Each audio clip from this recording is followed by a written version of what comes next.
ഏരിയയിൽ എന്നെ സംബന്ധിച്ചിടത്തോളം അങ്ങനെയൊരു എതിർപ്പോ ഒന്നും എനിക്ക് തോന്നിയിട്ടില്ല.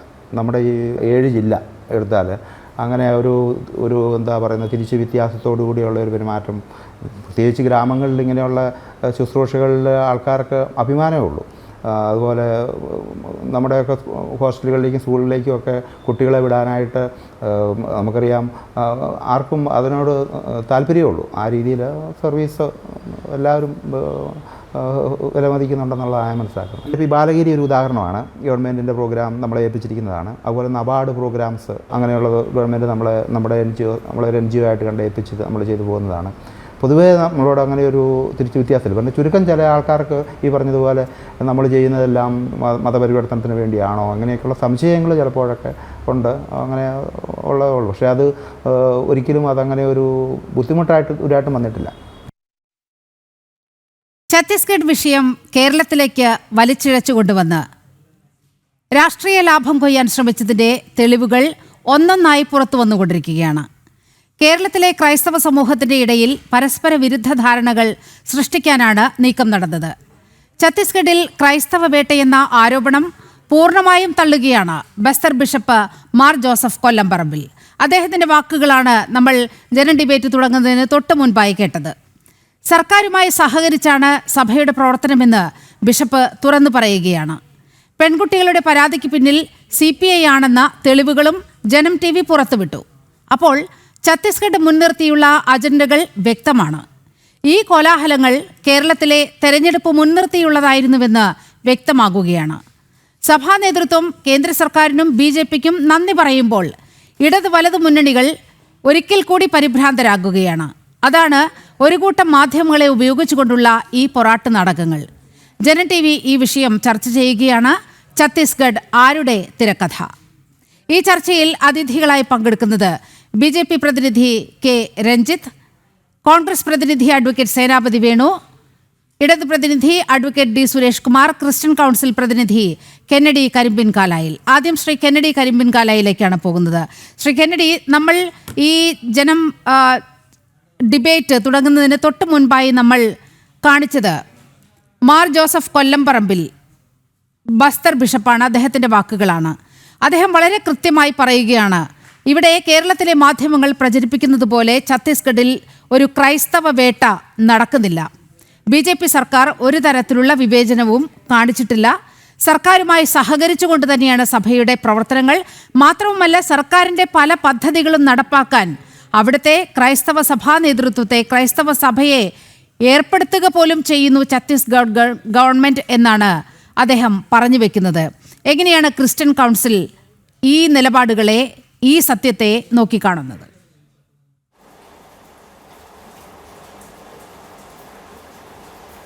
നോക്കൂ ദിലിമ, ഏതാനും ദിവസങ്ങളായി വലിയ പ്രചരണങ്ങളാണ് ഭാരതീയ ജനതാ പാർട്ടിക്കെതിരെ ഏതാണ്ട് രാജ്യ തലത്തിൽ തന്നെ, ഒരു പാൻ ഇന്ത്യൻ തലത്തിൽ തന്നെ മാധ്യമങ്ങൾ അഴിച്ചുവിട്ടിരുന്നത് ഒരു വലിയ പ്രചരണം തന്നെയാണ്. കാരണം അവർക്ക് വീട് കിട്ടിയ ഒരവസരമാണ് ഇങ്ങനെ ഒരു ആരോപണം. അതിൽ ക്രിസ്ത്യൻ കന്യാസ്ത്രീകൾ അതിനകത്ത് പിടിക്കപ്പെട്ടു. ഇത്തരം ഒരു നരേറ്റീവ് സൃഷ്ടിച്ചുകൊണ്ട് മുന്നോട്ട് വരുമ്പോൾ കേരളത്തിലെ പ്രധാനമായും അത് ഏറ്റെടുത്തത് കേരളത്തിലെ മുഖ്യ പ്രതിപക്ഷമാണ്. അത് ഏറ്റവും കൂടുതൽ വഷളാക്കാനും ഈ കളവ് ഇപ്പോൾ ജനം TV പുറത്തു കൊണ്ടുവന്ന തെളിവോടുകൂടി അത് മുഴുവൻ കളവാണെന്ന് തെളിയിക്കപ്പെട്ടെങ്കിലും ഈ വാർത്ത അവരെ ഒന്ന് ചോദിച്ചു കഴിഞ്ഞാൽ ഇപ്പോൾ ഉരുളാൻ തുടങ്ങും. നമ്മുടെ ഈ പ്ലാറ്റ്ഫോമിൽ ഇപ്പോൾ എങ്ങനെയോ ഒരു കോൺഗ്രസ്സുകാരൻ വന്ന് പെട്ടിട്ടുണ്ട്. അദ്ദേഹം ഈ വാർത്ത ഈ പാനലിൽ വന്ന് ജോയിൻ ചെയ്ത് ഇരിക്കുന്നിടം വരെ ഈ വാർത്ത അറിഞ്ഞു എന്ന് എനിക്ക് സംശയമുണ്ട്. കോൺഗ്രസിന്റെ സമുന്നത നേതാവാണ് അഡ്വക്കേറ്റ് സേനാപതി വേണു. ശ്രീ കെന്നഡി, അദ്ദേഹം കോൺഗ്രസിന്റെ സമുന്നതനായ നേതാവാണ് ഇടുക്കി ജില്ലയിൽ. എനിക്കറിയാം. ഞങ്ങൾ ഇതിനു മുമ്പും ഒരുപാട് തവണ ഡിബേറ്റ്സിൽ ഇരുന്നിട്ടുള്ളതാണ്.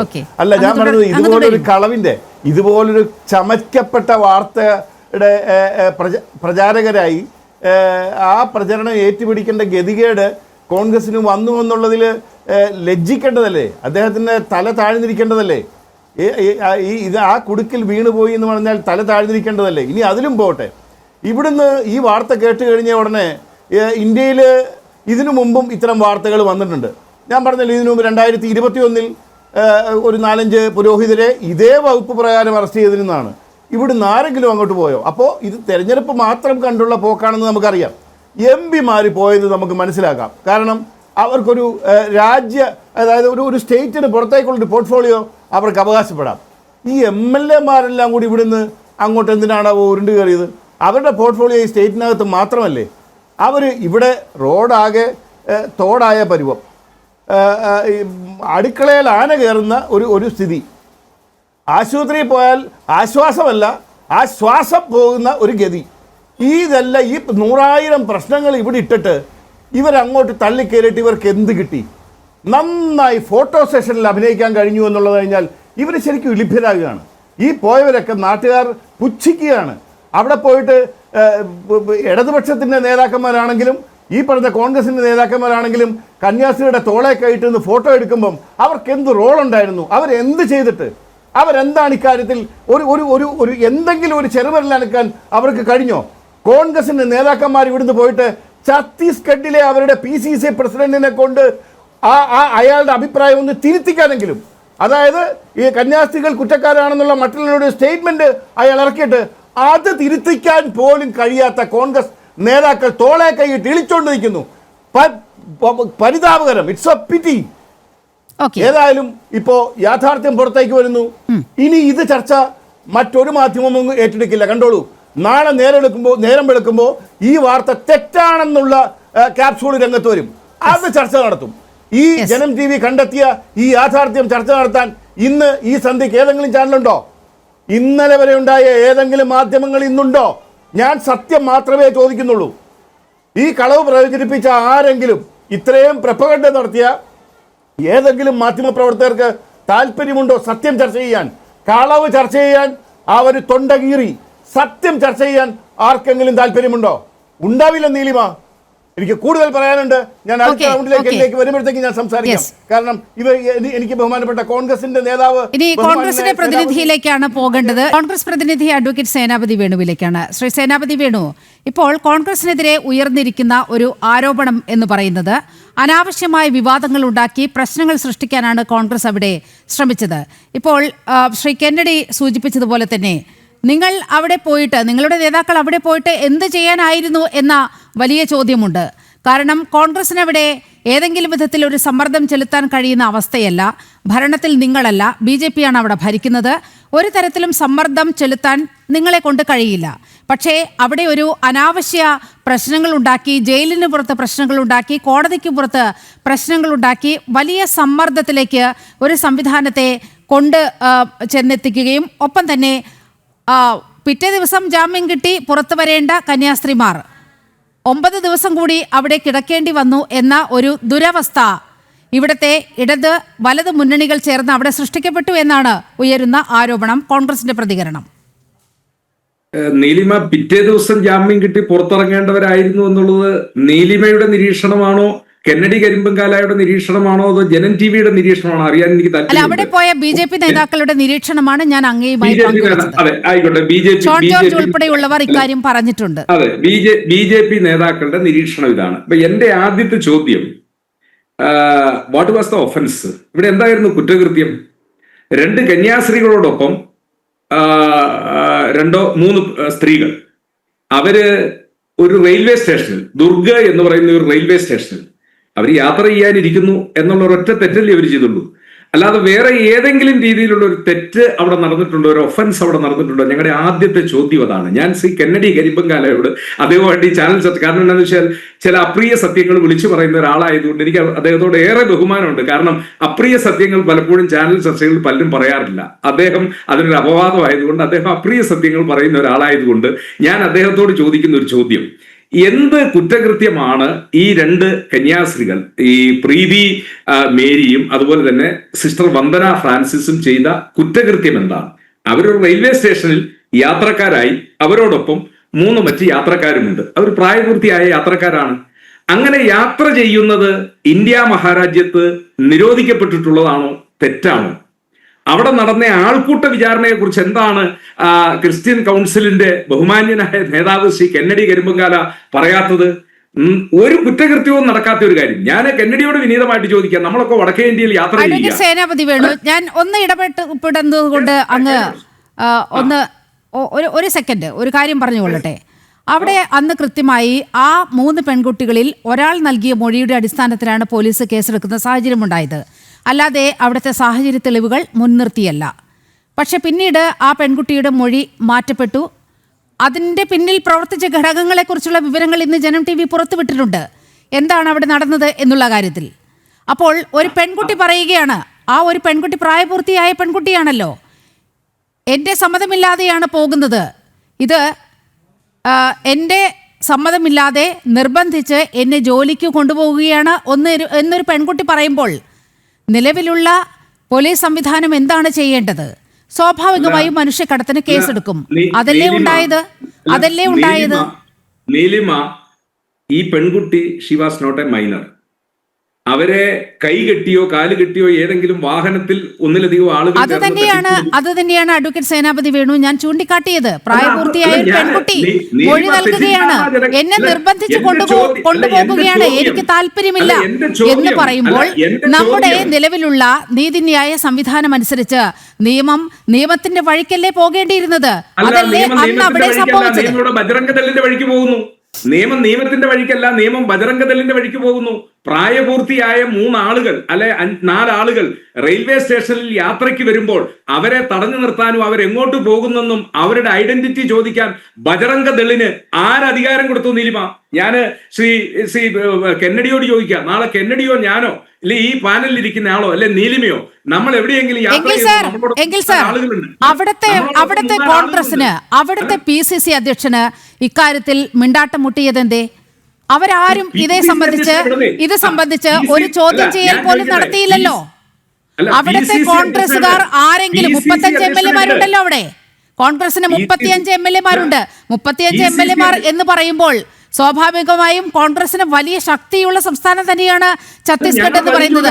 അവിടുത്തെ ഒരു MLA അല്ലെങ്കിൽ അവിടുത്തെ PCC അധ്യക്ഷൻ ആരെങ്കിലും ഇത് സംബന്ധിച്ച ഒരു വാക്ക് ഉരിയാടിയോ? കേരളത്തിലെ കോൺഗ്രസ് മാത്രമാണ് അവിടെ ചില പ്രശ്നങ്ങൾ ഉണ്ടാക്കിയത്.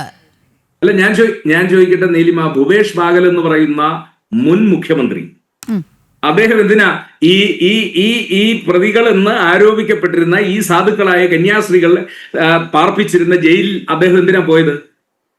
ഈ വിഷയവുമായിട്ട് ബന്ധപ്പെട്ടുകൊണ്ടല്ലേ അദ്ദേഹം പോയേ? അത് ഛത്തീസ്ഗഡിന്റെ ഭൂപേഷ് ബാഗേലിന്റെ വീടിന് മുന്നിൽ 2 മണിക്കൂറോളം ഇവിടെ നിന്നുള്ള മലയാള മാധ്യമങ്ങൾ കാത്തുകെട്ടി നിന്നില്ലേ അദ്ദേഹത്തിന്റെ ഒരു പ്രതികരണത്തിന് വേണ്ടി? പക്ഷേ അദ്ദേഹം ഒരു അക്ഷരം പോലും പറഞ്ഞില്ലല്ലോ.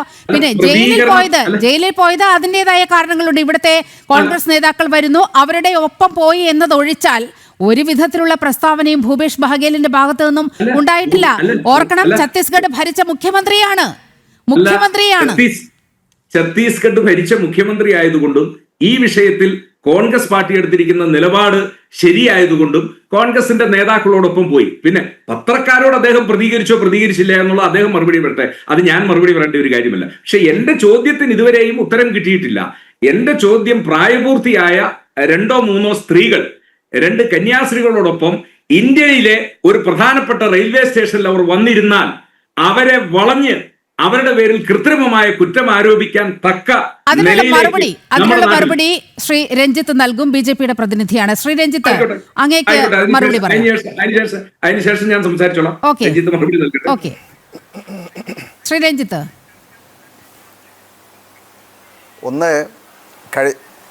ഒന്ന് കഴിഞ്ഞ 9 ദിവസങ്ങളായി കേരളത്തിലെ BJP-യെ സംബന്ധിച്ചിടത്തോളം ഇവിടെയുള്ള കേരളത്തിലെ കോൺഗ്രസ്സുകാരും അതുപോലെ തന്നെ കമ്മ്യൂണിസ്റ്റുകാരും വളരെ സംഘടിതമായി BJP-ക്കെതിരെ വളരെ മോശമായ രീതിയിൽ BJP-യെ കരിവാരിത്തേക്കുന്നതിന് വേണ്ടി, BJP-യെ കല്ലെറിയുന്നതിന് വേണ്ടിയുള്ള വലിയ സംഘടിതമായ പരിശ്രമങ്ങൾ നടത്തിക്കൊണ്ടിരിക്കുകയാണ്. എന്താ സംഭവം? നമുക്കറിയാം, കഴിഞ്ഞ 25-ാം തീയതിയാണ് ഇവിടെ നമ്മുടെ ദുർഗ് റെയിൽവേ സ്റ്റേഷനിൽ 2 കന്യാസ്ത്രീകളോട് കൂടെ 3 പെൺകുട്ടികളെയും പോലീസ് അറസ്റ്റ് ചെയ്യുന്നത്. നേരത്തെ ഇവിടെ കോൺഗ്രസിന്റെ പ്രതിനിധി വളരെ നല്ല രീതിയിൽ അദ്ദേഹം അവതരിപ്പിച്ചു. അവരിങ്ങനെ റെയിൽവേ സ്റ്റേഷനിൽ പറയട്ടെ, നിങ്ങൾ പറയുന്ന സമയത്ത് ഞാൻ ഇടപെട്ടില്ലല്ലോ. അപ്പം അവിടെ നിൽക്കുന്ന സമയത്ത് വെറുതെ അവരെ വന്ന് അറസ്റ്റ് ചെയ്തു എന്നാണ് പറയുന്നത്. അങ്ങനെയൊന്നുമല്ല. കാരണം ടിക്കറ്റ് എക്സാമിനർമാർ അവിടെ വന്ന് ഈ കന്യാസ്ത്രീകളുടെ കൂടെയുള്ള ആ സമയത്ത് കന്യാസ്ത്രീകൾ അവിടെ കൂടെ ഉണ്ടായിരുന്നില്ല. ഈ 3 സ്ത്രീകളോട് ടിക്കറ്റ് ഉണ്ടോ എന്ന് ചോദിച്ച സമയത്ത് അവരുടെ കയ്യിൽ ടിക്കറ്റ് ഇല്ല. അവർ പറഞ്ഞു ടിക്കറ്റ് ഞങ്ങളുടെ കയ്യിലില്ല, കന്യാസ്ത്രീകളുടെ കയ്യിലാണ് ഉള്ളതെന്ന് പറഞ്ഞു. ആ സമയമാണ് ഒരു സംശയത്തിൻ്റെ അടിസ്ഥാനത്തിലാണ് ഇവരെ ചോദ്യം ചെയ്യുന്നത്.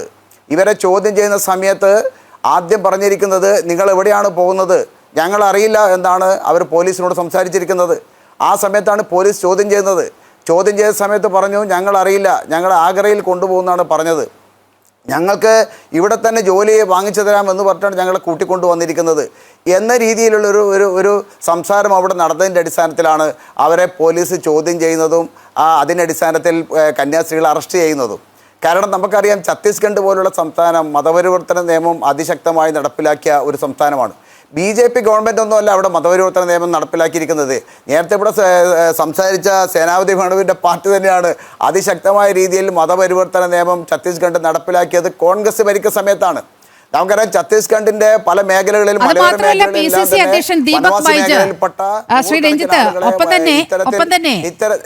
ഇതിനോട് ചേർത്ത് വായിക്കേണ്ട ഒരു കാര്യം, അവിടുത്തെ PCC അധ്യക്ഷൻ ദീപക് ബൈജ് ജനം TVക്ക് തന്നെ അഭിമുഖം നൽകിയിരുന്നു. അവിടെ അതിശക്തമായ രീതിയിൽ മതപരിവർത്തനം നടക്കുന്നുണ്ട് എന്ന് അദ്ദേഹം വളരെ കൃത്യമായി പറയുന്നുണ്ട്. ഞാൻ പറഞ്ഞു വരാം, ഞാനത് അതിലേക്കാണ് കിടക്കുന്നത്. ഇപ്പോൾ കോൺഗ്രസിൻ്റെ നേതാവ് വളരെ ഇതിൽ സംസാരിച്ച സമയത്താണ് ചൂണ്ടിക്കാണിക്കുന്നത്. കാരണം അവിടെ അതിശക്തമായ മതപരിവർത്തനം നടത്തിയാണ്. വനവാസി മേഖലകളിലെല്ലാം തന്നെ ഏകദേശം 80% ആളുകളും മതപരിവർത്തനത്തിന് ഇരയായി കഴിഞ്ഞു എന്നാണ് കണക്ക് പറയുന്നത്. ആ കണക്കിൻ്റെ അടിസ്ഥാനത്തിൽ തന്നെയാണ് ഇവിടെ കോൺഗ്രസിൻ്റെ സംസ്ഥാന അധ്യക്ഷൻ പറഞ്ഞിരിക്കുന്നത് ഇവിടെ ഏറ്റവും കൂടുതൽ മതപരിവർത്തനം നടക്കുന്ന ഒരു സംസ്ഥാനമാണ്. BJP ഗവൺമെൻറ് ഇപ്പോൾ അതിലും ശക്തമായ നിലപാട് സ്വീകരിക്കുന്നുണ്ട്. അതിന് പൂർണ്ണ പിന്തുണ ഞങ്ങളുടെ ഭാഗത്ത് ഉണ്ടാകും എന്ന് സംസ്ഥാന അധ്യക്ഷൻ തന്നെ അവിടെ CPCC അധ്യക്ഷൻ തന്നെ പറയാൻ കാരണം അവിടെ മതപരിവർത്തനം നടക്കുന്നുണ്ടെന്നുള്ളതാണ്. അപ്പോൾ ഒരു സംശയത്തിൻ്റെ അടിസ്ഥാനത്തിൽ പോലീസ് കസ്റ്റഡിയിലെടുക്കുകയും അവരെ കോടതിയിൽ ഹാജരാക്കുകയും ചെയ്ത സംഭവമാണ്. അതിനുശേഷം ഇന്ന് നമുക്ക് കാണാൻ സാധിച്ചത് എന്താ, നേരത്തെ ഇവിടെ സൂചിപ്പിച്ചില്ലേ 3 ദിവസം കൊണ്ട് ജാമ്യം കിട്ടുമോ എന്ന് ചോദിച്ചപ്പോൾ എങ്ങനെയാണ് ജാമ്യം കിട്ടുക എന്നൊക്കെ കോൺഗ്രസിൻ്റെ നേതാവ് പറഞ്ഞു. സത്യത്തിൽ ഈ കോടതിയുടെ മുമ്പിലും അതുപോലെ തന്നെ ജയിലിൻ്റെ മുമ്പിലും കേരളത്തിൽ നിന്നും പോയ കോൺഗ്രസിൻ്റെ MP-മാർ CPM-ൻ്റെ MP-മാർ അടക്കമുള്ള രാഷ്ട്രീയ നാടകങ്ങൾ നടത്തിയതിൻ്റെ അടിസ്ഥാനത്തിലാണ് ഈ കന്യാസ്ത്രീകൾക്ക് കിട്ടേണ്ട ജാമ്യം ഈ 9 ദിവസത്തിലേക്ക് കടക്കേണ്ടി വന്നിരിക്കുന്നുള്ളത് യാഥാർത്ഥ്യമാണ്. ഭാരതീയ ജനതാ പാർട്ടിയെ സംബന്ധിച്ചിടത്തോളം ഇതിൽ ആത്മാർത്ഥമായ നിലപാടാണ് കേരള BJP എടുത്തിരിക്കുന്നത്. ഈ സംഭവം നടന്ന ഉടൻ തന്നെ പാർട്ടിയുടെ സംസ്ഥാന ജനറൽ സെക്രട്ടറി ശ്രീമാൻ അനൂപ് ആന്റണിയെ പാർട്ടിയുടെ സമാരാധ്യനെ സംസ്ഥാന അധ്യക്ഷൻ ശ്രീമാൻ രാജീവ് ചന്ദ്രശേഖർജി അദ്ദേഹം ബിലാസ്പൂരിലേക്ക് അയച്ചു. അവിടെയുള്ള ഛത്തീസ്ഗഡിൻ്റെ മുഖ്യമന്ത്രിയുമായി സംസാരിക്കാൻ തയ്യാറായി. മാത്രമല്ല ആഭ്യന്തരമന്ത്രിയുമായി സംസാരിച്ചു. ഇതിനനുകൂലമായ കാരണം ഇത്തരത്തിൽ മതപരിവർത്തനം നടത്താനാണ് ഈ പെൺകുട്ടികളെ കൊണ്ടുപോയിട്ടെങ്കിൽ അത് ശിക്ഷിക്കപ്പെടേണ്ടതാണ്. പക്ഷേ അവരത്തരത്തിലുള്ള മതപരിവർത്തനത്തിനല്ല എന്ന് ബോധ്യപ്പെട്ടെങ്കിൽ അവരെ നീതിപൂർവ്വം വിട്ടയക്കണം, അല്ലെങ്കിൽ അനുകൂലമായ നിലപാട് സ്വീകരിക്കണം എന്ന് ആവശ്യപ്പെട്ടിരിക്കുന്ന BJPയുടെ നേതാക്കന്മാരാണ്. ക്രിസ്തീയ സഭകളുടെ അഭ്യർത്ഥന പ്രകാരമാണ് കേരളത്തിലെ BJP നേതൃത്വം ഈ ഒരു ദൗത്യം ഏറ്റെടുത്തിരിക്കുന്നത്. ആ ദൗത്യം ആത്മാർത്ഥമായി സത്യസന്ധമായി നാടകം കളിക്കാതെ കോൺഗ്രസിൻ്റെയും CPM-ൻ്റെയും നേതാക്കൾ നടത്തിയ MP-മാർ നടത്തിയ നാടകമല്ല ഞങ്ങൾ നടത്തിയത്. ആത്മാർത്ഥമായി അവരെ കോടതിയിൽ നിന്ന് മോചിപ്പിക്കുന്നതിന് വേണ്ടിയുള്ള നിലപാടാണ് സ്വീകരിച്ചിരിക്കുന്നത്. ഇന്ന് CPM-ഉം കോൺഗ്രസും പ്രചരിപ്പിക്കുന്നത് എന്താ, ജാമ്യത്തെ എതിർത്തു, ഗവൺമെൻറ് പ്രോസിക്യൂഷൻ ജാമ്യത്തെ എതിർത്തു എന്നാണ്. എവിടെയാണ് ജാമ്യത്തെ എതിർത്തിരിക്കുന്നത്? മാത്രമല്ല പ്രോസിക്യൂഷൻ ജാമ്യത്തെ എതിർത്തിട്ടുമില്ല, മറ്റൊരു കാര്യം കൂടി ചെയ്തു. കാരണം കസ്റ്റഡിയിൽ ചോദിക്കാനുള്ള അധികാരമുണ്ട് പ്രോസിക്യൂഷന്, പക്ഷേ കസ്റ്റഡിയിൽ പോലും ചോദിക്കാൻ തയ്യാറായില്ല. ഇത്തരത്തിൽ അനുകൂലമായ നിലപാട് സ്വീകരിച്ചത് കൊണ്ടാണ് കന്യാസ്ത്രീകൾക്ക് ജാമ്യം കിട്ടിയിരിക്കുന്നത്.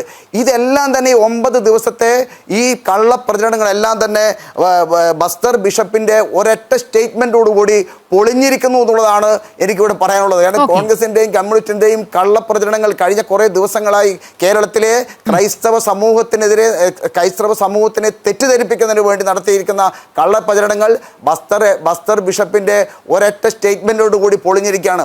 അദ്ദേഹം പറഞ്ഞില്ലേ, ഈ ഛത്തീസ്ഗഡിൽ BJP ഞങ്ങളുമായി നല്ല ധാരണയിലാണ് പോകുന്നത്. സംസ്ഥാന ഗവൺമെൻറ്റിൻ്റെ പല പ്രോജക്റ്റുകളും NGO എന്ന രീതിയിൽ ഞങ്ങളെ ഏൽപ്പിക്കുകയാണ് ചെയ്യുന്നത്. ഞങ്ങളോട് ഒരു വിവേചനവും ഛത്തീസ്ഗഡിലെ BJP ഗവൺമെൻറ് ഇതുവരെ നടത്തിയിട്ടില്ല. അപ്പോൾ പുറത്ത് കേരളത്തിൽ പ്രചരിപ്പിക്കുന്നത് ഛത്തീസ്ഗഡിൽ ക്രിസ്ത്യാനികൾക്ക് നേരെ വലിയ രീതിയിൽ അക്രമം നടക്കുന്നു, ക്രിസ്ത്യാനികളെ ഗവൺമെൻറ് ജീവിക്കാൻ അനുവദിക്കുന്നില്ല, ഇങ്ങനെ തെറ്റിദ്ധാരണ വരുത്തിക്കൊണ്ടിരിക്കുകയാണ്. കഴിഞ്ഞ കുറേ കാലങ്ങളായി ഈ കേരളത്തിലെ ഈ ഇടത് വലത് മുന്നണികൾ ഈ BJPക്കെതിരെ നടത്തുന്ന ഈ കള്ളപ്രചരണങ്ങളുടെ ഏറ്റവും വലിയ ഉദാഹരണങ്ങളാണിത്. കാരണം കഴിഞ്ഞ കുറേ ദിവസങ്ങൾ പ്രചരിപ്പിക്കുന്നത് എന്താ, കേക്കുമായി ഇനിയൊരു BJPക്കാരനും അതിലേക്ക് തിരികെ എത്താം. എല്ലാ നുണകളും പൊളിഞ്ഞു വീഴുന്ന ഒരു സാഹചര്യത്തിലാണ് നമ്മൾ ഇപ്പോൾ എത്തി നിൽക്കുന്നത്. ഇടത് പ്രതിനിധി അഡ്വക്കേറ്റ് T. സുരേഷ് കുമാറിലേക്കാണ്. സുരേഷ് കുമാർ, കോൺഗ്രസിനെതിരെ ഉന്നയിക്കപ്പെട്ട അതേ ആരോപണം തന്നെയാണ് CPMന്റെ നേർക്കും അതുപോലെ മറ്റ് ഇടത് കക്ഷികളുടെ നേർക്കുമെല്ലാം ഉയരുന്നത്. അവിടെ പ്രത്യേകിച്ച് ഒരു സ്വാധീനവുമില്ലാത്ത നിങ്ങൾ അവിടെ പോയി വലിയ കോലാഹലങ്ങൾ സൃഷ്ടിച്ചു. അവിടെ ക്രൈസ്തവ വിഭാഗത്തിന് തന്നെ എതിരാകുന്ന രീതിയിലുള്ള പ്രവർത്തനം നിങ്ങളുടെ ഭാഗത്തു നിന്നും അവിടെ ഉണ്ടായി എന്നതാണ് അവിടെ നിന്നും വരുന്നൊരു വാർത്ത. ഇപ്പോൾ ബസ്തർ ബിഷപ്പ് മാർ ജോസഫ് കൊല്ലംപറമ്പിൽ പറഞ്ഞത് അങ്ങ് ശ്രദ്ധിച്ചു കാണും എന്നാണ് ഞാൻ വിശ്വസിക്കുന്നത്.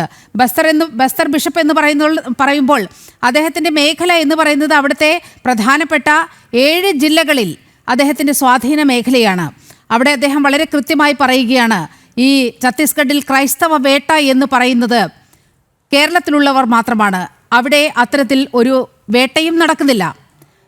സ്ഥിരമായി അവിടെ പറഞ്ഞു വെക്കുന്നത് ഈ കുരിശിൻ്റെ വഴിയൊക്കെ പോകുമ്പോൾ, കുരുത്തോല പ്രദക്ഷിണമൊക്കെ നടക്കുമ്പോൾ അത് അത്തരത്തിലൊന്നും അവിടെ സംഘടിപ്പിക്കാൻ അവിടെ അനുവാദമില്ല, അവിടെ തടയപ്പെടുന്നു, വലിയ പ്രശ്നങ്ങൾ ഉണ്ടാകുന്നു എന്നതാണ്.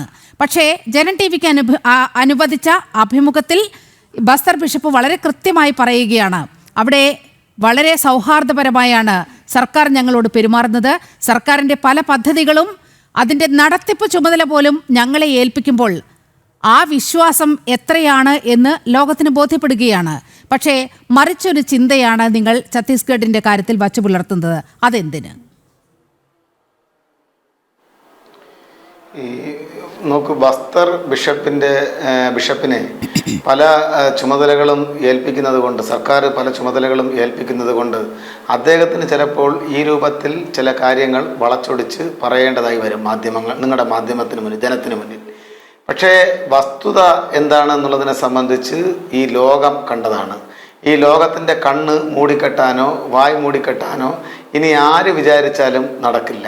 2 പാവപ്പെട്ട കന്യാസ്ത്രീ അമ്മമാർ, പ്രീതി മേരി, വന്ദന ഫ്രാൻസിസ്, 2 ആദിവാസി വിഭാഗത്തിൽപ്പെട്ട സഹോദരിമാർ, അവരുടെ സഹോദരൻ സുഖ്ദേവ്, ഈ 5 ആളുകൾ അവിടെ ബജറംഗ് ദൾ പ്രവർത്തകരായിട്ടുള്ള ജ്യോതി ശർമ്മയുടെ കൈകൊണ്ട് മുഖത്തടിയേറ്റത് അത് കോൺഗ്രസും CPMും നടത്തിയ രാഷ്ട്രീയ നാടകത്തിൻ്റെ ഭാഗമാണ് എന്ന് നീലിമ അടുത്ത് പറയാതിരുന്നാൽ വളരെ നന്നായിരിക്കും, അല്ലെങ്കിൽ അത് ഞങ്ങളുടെ ഭാഗ്യമായിരിക്കുമെന്നാണ് ഞങ്ങൾ കരുതുന്നത്.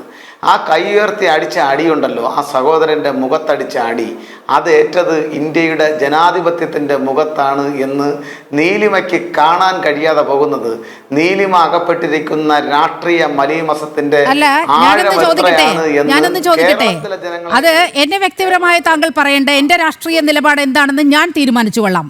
അത് അഡ്വക്കേറ്റ് D. സുരേഷ് കുമാറിന്റെ വക്കാലത്ത് എനിക്ക് അക്കാര്യത്തിൽ ആവശ്യമില്ല. അത് ആദ്യമേ തന്നെ പറയുകയാണ്, എന്നെ വ്യക്തിപരമായി എന്റെ രാഷ്ട്രീയം ചോദ്യം ചെയ്യേണ്ട ഘട്ടമല്ല ഇത്. മറ്റൊരു കാര്യം, 2022 പിണറായിയാണല്ലോ ഇവിടെ ഭരിക്കുന്നത്, LDF സർക്കാരാണല്ലോ ഇവിടെ ഭരിക്കുന്നത്.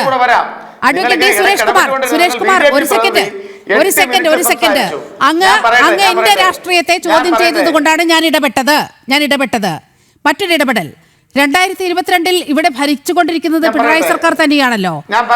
തൃശ്ശൂരിൽ 2 കന്യാസ്ത്രീകൾക്കെതിരെ കേസെടുത്തല്ലോ. അവിടെ അന്ന് ഇതെല്ലാം എവിടെ പോയി? മനുഷ്യക്കടത്ത് തന്നെയാണല്ലോ അന്നും ആ കന്യാസ്ത്രീകൾക്കെതിരെ ആരോപിച്ചത്.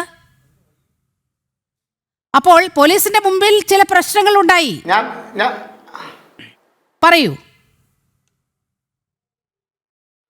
നിങ്ങളിപ്പോൾ കുറേ കാര്യങ്ങൾ പറഞ്ഞു. ആ കാര്യങ്ങൾക്കെല്ലാം മറുപടി പറയുന്നതിനുള്ള അവസരം എനിക്കുണ്ടാകണം. ഇവിടെ ഈ ജാമ്യക്കാരായ 2 കന്യാസ്ത്രീമാരുടെ ജാമ്യവുമായി ബന്ധപ്പെട്ട് അവർക്ക് പിറ്റേ ദിവസം ജാമ്യം കിട്ടേണ്ടതാണ്. കോൺഗ്രസും ഇടതുപക്ഷ പ്രതിനിധികളും ഛത്തീസ്ഗഡിൽ പോയി പ്രശ്നമുണ്ടാക്കിയതാണ് ആ ജാമ്യം കിട്ടാതെ പോയതെന്ന് നീലിമ ഏതടിസ്ഥാനത്തിലാണ് പറയുന്നത്? നിങ്ങൾക്ക് വായി തോന്നിയത് എന്തും വിളിച്ച് പറയാനുള്ള വേദിയാണോ ഇത്? അങ്ങനെയാണോ കരുതിയിരിക്കുന്നത് ഇത്തരം കാര്യങ്ങളെ? ഈ ചർച്ചയിൽ കുറച്ചുകൂടി പക്വത പുലർത്തൂ അഡ്വക്കേറ്റ് ഡി സുരേഷ് കുമാർ. അത് മാത്രമേ ഞാൻ അങ്ങയോട് ഇപ്പോൾ ഞാൻ തികച്ചും വസ്തുതകളുടെ അടിസ്ഥാനത്തിൽ തന്നെയാണ് ഞാൻ സംസാരിച്ചത്. മിനിയാന്ന് ഇവിടെ മാധ്യമങ്ങൾ എടുത്ത നിലപാട് എന്തായിരുന്നു? പച്ചക്കള്ളമല്ലേ കോടതിയിൽ നടന്നു എന്ന് പറഞ്ഞത്? അതല്ലേ പൊളിഞ്ഞു വീണത്? പ്രോസിക്യൂഷൻ ജാമ്യാപേക്ഷയെ എതിർത്തു എന്ന് നിങ്ങൾ പ്രചരിപ്പിച്ചതല്ലേ? അല്ല, ഇങ്ങനെ സംസാരിക്കാൻ അനുവദിക്കാതെ ഇടപെടരുത്, തെറ്റാണ്. NIA കോടതിയുടെ ജാമ്യ ഉത്തരവുണ്ട്. ആ ഉത്തരവിൽ പറഞ്ഞിട്ടുണ്ടോ പിറ്റേ ദിവസം ജാമ്യം ഞങ്ങൾ കൊടുക്കുമായിരുന്നു? CPM-ന്റെയും കോൺഗ്രസിന്റെയും പ്രതിനിധികൾ ഛത്തീസ്ഗഡ് കോടതിക്ക് മുമ്പിൽ വന്ന് പ്രഹസനം കാട്ടിയത് കൊണ്ടാണ് ഞങ്ങൾ ജാമ്യം 9 ദിവസത്തേക്ക് നീട്ടിയതെന്ന് ആ ഉത്തരവിൽ പറഞ്ഞിട്ടുണ്ടോ? പിന്നെ ഏത് തെളിവിന്റെ അടിസ്ഥാനത്തിലാണ് എൻ്റെ പ്രിയപ്പെട്ട സഹോദരി ആങ്കർ ഇങ്ങനെ ഒരു വാക്ക് ഇതിന്റെ ഇൻട്രോയിൽ പറഞ്ഞത്? നിങ്ങൾ പറഞ്ഞ തെറ്റ് മൂടി വെക്കുന്നതിന് വേണ്ടി മറ്റുള്ളവരുടെ മേൽ പഴിചാരുന്ന ഈ സംവിധാനമുണ്ടല്ലോ, അതങ്ങ് ആദ്യം അവസാനിപ്പിച്ചേക്ക് കേട്ടോ. ഞങ്ങളടുത്ത് ഒരു ചർച്ച നടത്തുമ്പോൾ ഒരല്പമെങ്കിലും രാഷ്ട്രീയ മര്യാദ, നിങ്ങൾ ക്ഷണിച്ചിട്ടാണ് ഞങ്ങളിവിടെ വന്നിരിക്കുന്നത്, അപ്പൊ കുറച്ചുകൂടെ രാഷ്ട്രീയ മര്യാദയോടുകൂടി കാര്യങ്ങൾ അവതരിപ്പിക്കാനും അതിനകത്തൊരു ആങ്കറുടെ റോള് BJP-യുടെ പ്രതിനിധിയും കോൺഗ്രസിന്റെ പ്രതിനിധിയും CPM-ന്റെ പ്രതിനിധിയും അവരുടെ രാഷ്ട്രീയ ആശയങ്ങൾ പറഞ്ഞ് ഏറ്റുമുട്ടിക്കൊള്ളട്ടെ. ആങ്കറുടെ റോളിൽ സംസാരിക്കും കേട്ടോ. രാഷ്ട്രീയം ചോദ്യം ചെയ്യേണ്ട വേദിയല്ല ഇവിടെ.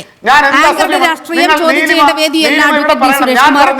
വളരെ വിനയപൂർവ്വം ഞാൻ പറയുകയാണ്, വളരെ വിനയപൂർവ്വം. നിങ്ങളുടെ പ്രേക്ഷകർ കേൾക്കുന്നുണ്ടല്ലോ. ശരി, അങ്ങ് വിഷയത്തിലേക്ക് വരൂ. വിഷയത്തിലേക്കൊന്ന് വരൂ. 2028 മനുഷ്യക്കടത്ത് ആരോപിച്ച് 2 കന്യാസ്ത്രീകൾക്കെതിരെ കേസെടുത്തത് പിണറായി സർക്കാരാണ്. ഇവിടെ ന്യൂനപക്ഷ വേട്ട എന്ന് പറഞ്ഞുകൊണ്ട് ആരും ഇറങ്ങിയില്ലല്ലോ. അപ്പോൾ ഛത്തീസ്ഗഡിൽ BJP ഭരിക്കുന്നത് കൊണ്ട് അവിടെ ന്യൂനപക്ഷ വേട്ട. ഇതാണ് ഞാൻ ചോദിച്ച ചോദ്യം അങ്ങയോട്. അല്ല, ഞാൻ ആ കാര്യത്തിലേക്കാണ് വരുന്നത്. അവിടെ 2 സഹോദരിമാർ, പ്രീതി മേരി, വന്ദന ഫ്രാൻസിസ്, 2 ആദിവാസി സഹോദരിമാർ, അവരുടെ സഹോദരൻ, ഇത്രയും ആളുകളെ ബജറംഗ് ദളിന്റെ പ്രവർത്തകർ അവരുടെ മുഖത്തടിച്ച് വലിച്ചിഴച്ച് അവരെ അവിടെ ഇട്ട് പാടുപെടുത്തി. പിന്നീട് പോലീസ് അറസ്റ്റ് രേഖപ്പെടുത്തി അവരെ ജയിലിലേക്ക് കൊണ്ടുപോയി. സെഷൻസ് കോടതിയിൽ അവരുടെ ജാമ്യം നിഷേധിച്ചു. അവിടുത്തെ മുഖ്യമന്ത്രിയായിട്ടുള്ള ശ്രീ വിഷ്ണു സായി അദ്ദേഹത്തിൻ്റെ എക്സിൽ അദ്ദേഹം കുറിച്ചു, ഇവിടെ മനുഷ്യക്കടത്തും നിർബന്ധിത മതപരിവർത്തനവും നടന്നിരിക്കുകയാണ്, അതിൽ കുറ്റക്കാരാണ് ഇവരെന്ന് അദ്ദേഹത്തിൻ്റെ എക്സിൽ നവമാധ്യമ മേഖലയിൽ കുറിച്ചു. അത് കഴിഞ്ഞതിന് ശേഷം ഈ കേസ് NIA ഏറ്റെടുത്തു. NIA കോടതിയിൽ വിചാരണ നടന്നു. NIA കോടതിയുടെ മുമ്പേ ഇതിൻ്റെ തെളിവുകൾ ഒരു കാര്യം പോലും അത് തെളിയിക്കാൻ കഴിയില്ല എന്ന് വന്നപ്പോൾ ആരുടെയും പ്രേരണ ല്ല NIA കോടതിക്ക് ഈ പറഞ്ഞ 2 കാര്യങ്ങൾ, ഒന്ന് മനുഷ്യക്കടത്താണ്. മനുഷ്യക്കടത്ത് അതിനകത്ത് ആ കുറ്റകൃത്യം തെളിയിക്കാൻ കഴിയില്ല. കാരണം അവർ തന്നെ പറഞ്ഞിട്ടുണ്ട്, പ്രായപൂർത്തിയായ ഞങ്ങളുടെ സ്വന്തം ഇഷ്ടപ്രകാരം ജോലി തേടിയാണ് അഗ്രയിലേക്ക് പോകുന്നത്, മറ്റൊരിടത്തേക്കുമല്ല. രണ്ടാമത് നിങ്ങൾ ചേർത്ത സെക്ഷൻ നിർബന്ധിത മതപരിവർത്തനമാണ്. ആ നിർബന്ധിത മതപരിവർത്തനം പണ്ടേ ക്രിസ്ത്യാനികളായിട്ടുള്ള അവരുടെ ആ കേസിൽ നിലനിൽക്കില്ല എന്ന് കണ്ടതോടുകൂടി അവർക്ക് നിരുപാധികം ജാമ്യം നൽകി തടിയൂരുകയാണ് ചെയ്തത്. എന്നിട്ട് ആ ജാമ്യത്തിന്റെ ഉത്തരവാദിത്വം ഞങ്ങൾ പോയത് കൊണ്ടാണ് ഇത് നടന്നത് എന്ന് ഈ എട്ടുകാലി മമ്മൂഞ്ഞിന്റെ പരിവേഷം എടുത്തത് BJP-ആണ്. ഞാൻ ചോദിച്ചൊരു പ്രതിനിധികൾ പോയതിനെ കുറിച്ച് നിങ്ങൾ ഇവിടെ വാദോരാതെ സംസാരിച്ചു. ആദ്യം അവിടെ പോയ പ്രതിനിധി BJP-യുടെ സംസ്ഥാന ജനറൽ സെക്രട്ടറി ശ്രീ അനൂപ് ആന്റണി അല്ലേ? അനൂപ് ആന്റണി എന്ത് രാഷ്ട്രീയ ഉദ്ദേശത്തോടു കൂടിയിട്ടാണ് അവിടെ പോയത്? BJP-യും കമ്മ്യൂണിസ്റ്റും കോൺഗ്രസും പോയത് വരുന്ന തെരഞ്ഞെടുപ്പിനെ തങ്ങളുടെ വരുതിയിലാക്കാനുള്ള രാഷ്ട്രീയ ഉദ്ദേശമാണെന്ന് ആങ്കർ തുടക്കത്തിൽ പറഞ്ഞു. അങ്ങനെയാണെങ്കിൽ അനൂപ് ആന്റണിയും പിന്നീട് രാജീവ് ചന്ദ്രശേഖറും അവിടെ പോയത് എന്ത് രാഷ്ട്രീയ ഉദ്ദേശത്തിലാണ്? നിങ്ങൾ പിന്നീട് പറഞ്ഞു തൃശ്ശൂരിലെ മനുഷ്യക്കടത്ത് കേസിനെ കുറിച്ച്. അവിടെ ഒരു കോൺവെന്റുമായി കേന്ദ്രീകരിച്ച് പ്രായപൂർത്തിയാകാത്ത കുഞ്ഞുങ്ങളെ സംബന്ധിച്ചൊരു ഈ ഒരു കേസ് വന്നു. ഈ സമീപ ദിവസങ്ങളിലാണ് ആ കേസ് നിരുപാധികം അത് വിട്ടയച്ചത്. അത്തരത്തിൽ റെയിൽവേ പോലീസ് അത്തരത്തിലൊരു കേസ് രജിസ്റ്റർ ചെയ്യുകയും പിന്നീട് അത് ആ കേസിനകത്ത് കഴമ്പില്ല എന്ന് പല കുറി മുഖ്യമന്ത്രി തന്നെ ആവർത്തിച്ച് പറഞ്ഞിട്ടുള്ള കാര്യമാണ്. ഇതുമായി കണക്ട് ചെയ്ത് അത് പറയുന്നത് കഴിഞ്ഞ കുറെ കാലമായി നിങ്ങൾ അതേ കേസ് തന്നെയല്ലേ ഛത്തീസ്ഗഡിൽ നടന്നത്? ശ്രീ കെന്നഡി, ഇവിടെയാണ് ഈ ഇരട്ടത്താപ്പ് നമ്മുടെ മുന്നിൽ വരുന്നത്? ശ്രീ കെന്നഡി, ഇല്ല, അതെ, അങ്ങ് പറയാനുള്ളത് അങ്ങ് ഒരുപാട് സമയം എടുത്തു കഴിഞ്ഞു. അങ്ങ് പറയാനുള്ളത് ഏതാണ്ടിപ്പോൾ 6-7 മിനിറ്റായി ഞാൻ അങ്ങയോടാണ് സംസാരിക്കുന്നത്. ഒരു സെക്കൻഡ്, ഇനി 1 മണിക്കൂർ നമ്മുടെ മുന്നിലുണ്ട്. അഡ്വക്കേറ്റ് ഡി സുരേഷ് കുമാർ, 1 മണിക്കൂർ നമ്മുടെ മുന്നിലുണ്ട്. നിങ്ങൾ ഈ ബജറംഗ് ദൾ പ്രവർത്തകരാണ് ഒറീസയിൽ ഗ്രഹാം സ്റ്റെയിൻസിനെയും അദ്ദേഹത്തിന്റെ 2 മക്കൾ ഫിലിപ്പിനെയും തിമോത്തിയെയും വാനിനകത്തിട്ട് ചുട്ടുവന്നത്. അതും CPM-ന്റെയും കോൺഗ്രസിന്റെയും ഇടപെടൽ കൊണ്ടാണ് സംഭവിച്ചതെന്ന് നിങ്ങൾ നാളെ പറയരുത്. അതുകൊണ്ടാണ് ഞാൻ അതുകൂടെ പറഞ്ഞത്. ശ്രീ കെന്നഡി, 2022 സമാനമായ കേസ് ഇവിടെ പിണറായി സർക്കാർ ചാർജ് ചെയ്യുന്നു. 2 കന്യാസ്ത്രീകൾക്കെതിരെ കേസെടുക്കുന്നു. കഴിഞ്ഞ ദിവസമാണ് അവരെ വിട്ടയക്കുന്ന സാഹചര്യം ഉണ്ടായത്. അങ്ങേക്ക് കേൾക്കാമോ ഞാൻ സംസാരിക്കുന്നത്? ശ്രീ കെന്നഡി,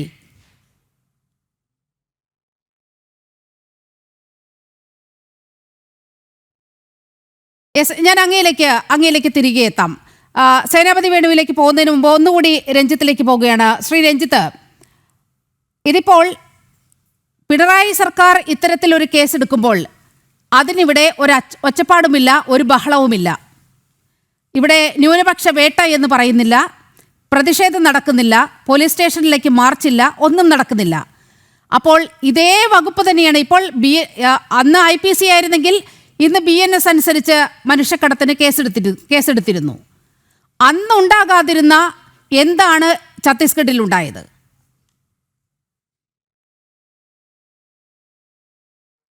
ആയിരത്തി 1922 തൃശ്ശൂരിൽ വെച്ചിട്ടാണ് 2 കന്യാസ്ത്രീകളെ പോലീസ് അറസ്റ്റ് ചെയ്തത്.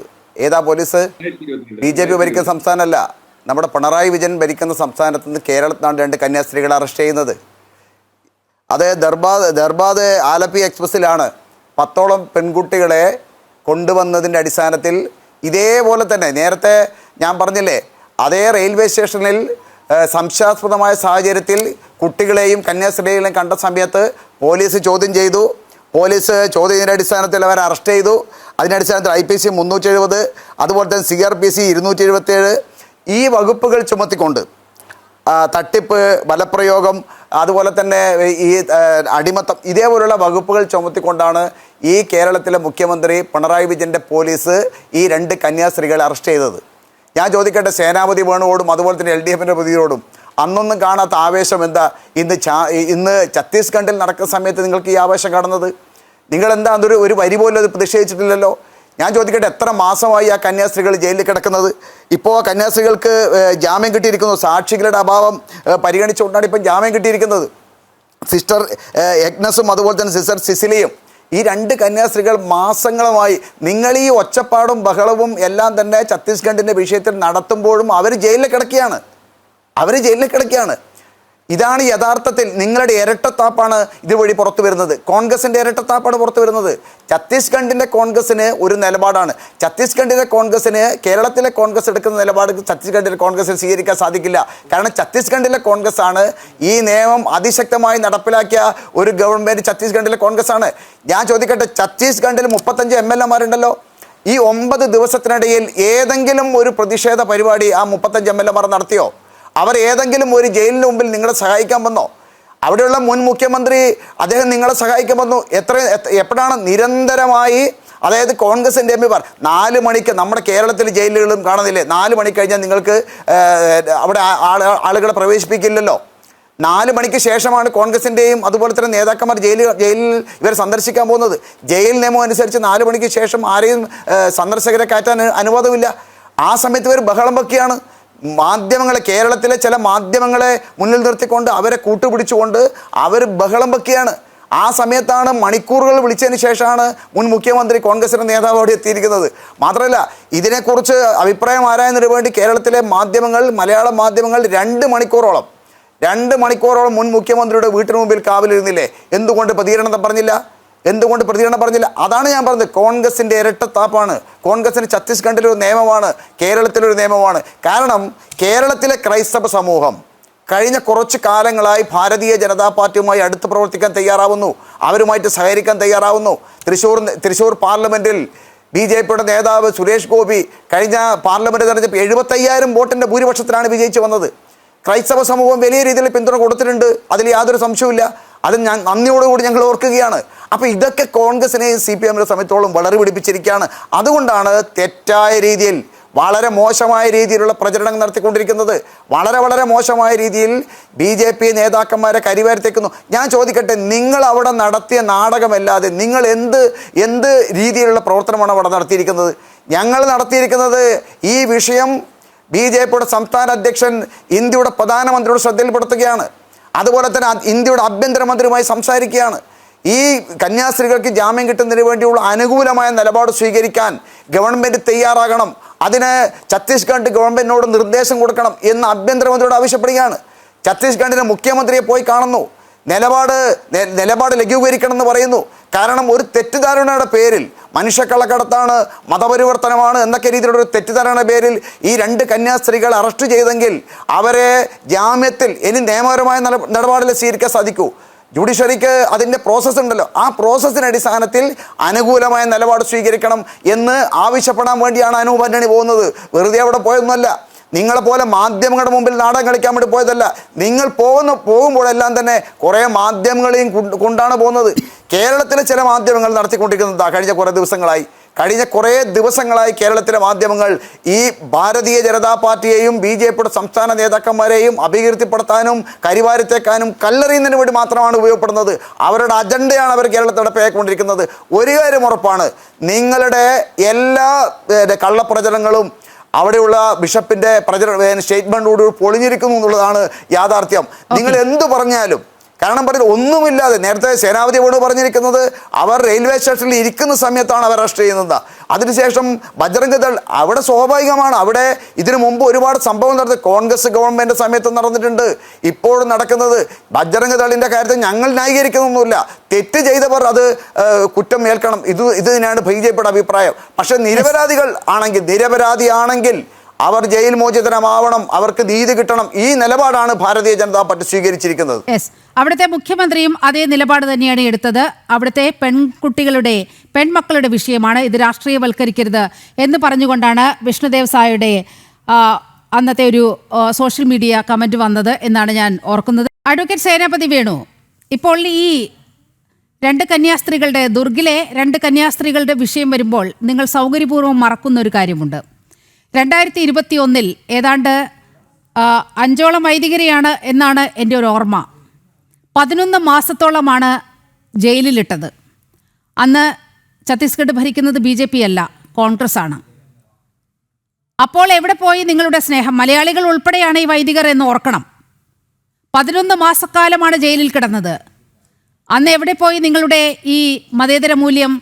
അപ്പോൾ ഈ ഭരണഘടനയൊക്കെ അന്ന് ജയിലിന് പുറത്തായിരുന്നോ? നീലിമ, അന്നും ഞങ്ങൾ പ്രതികരിച്ചിട്ടുണ്ട്, ഇന്നും പ്രതികരിക്കും.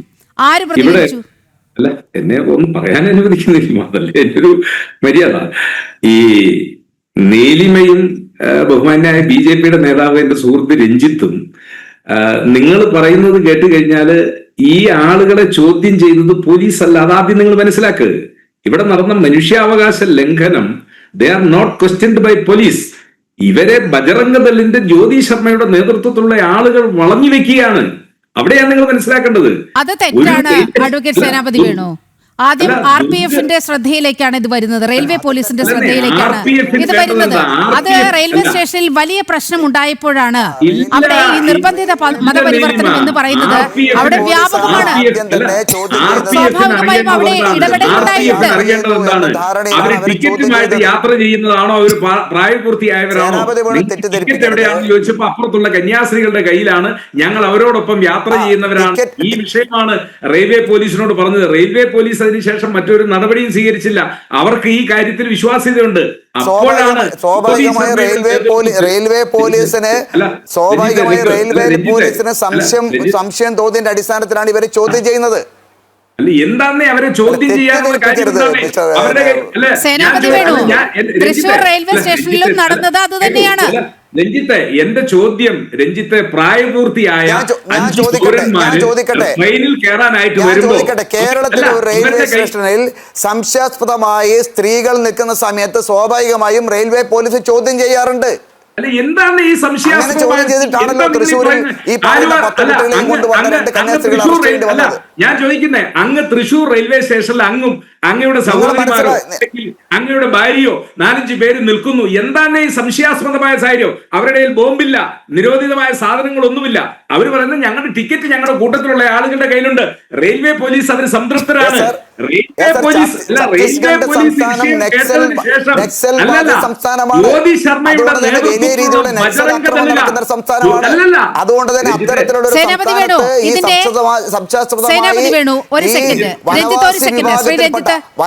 വിഭാഗത്തിൽപ്പെട്ട സ്ത്രീകൾ പറഞ്ഞുകൊള്ളട്ടെ. സേനാപതി വേണു ദയവായി അങ്ങ് എന്നെ ഒന്ന് ശ്രദ്ധിക്കണം ഒരു സെക്കൻഡ്.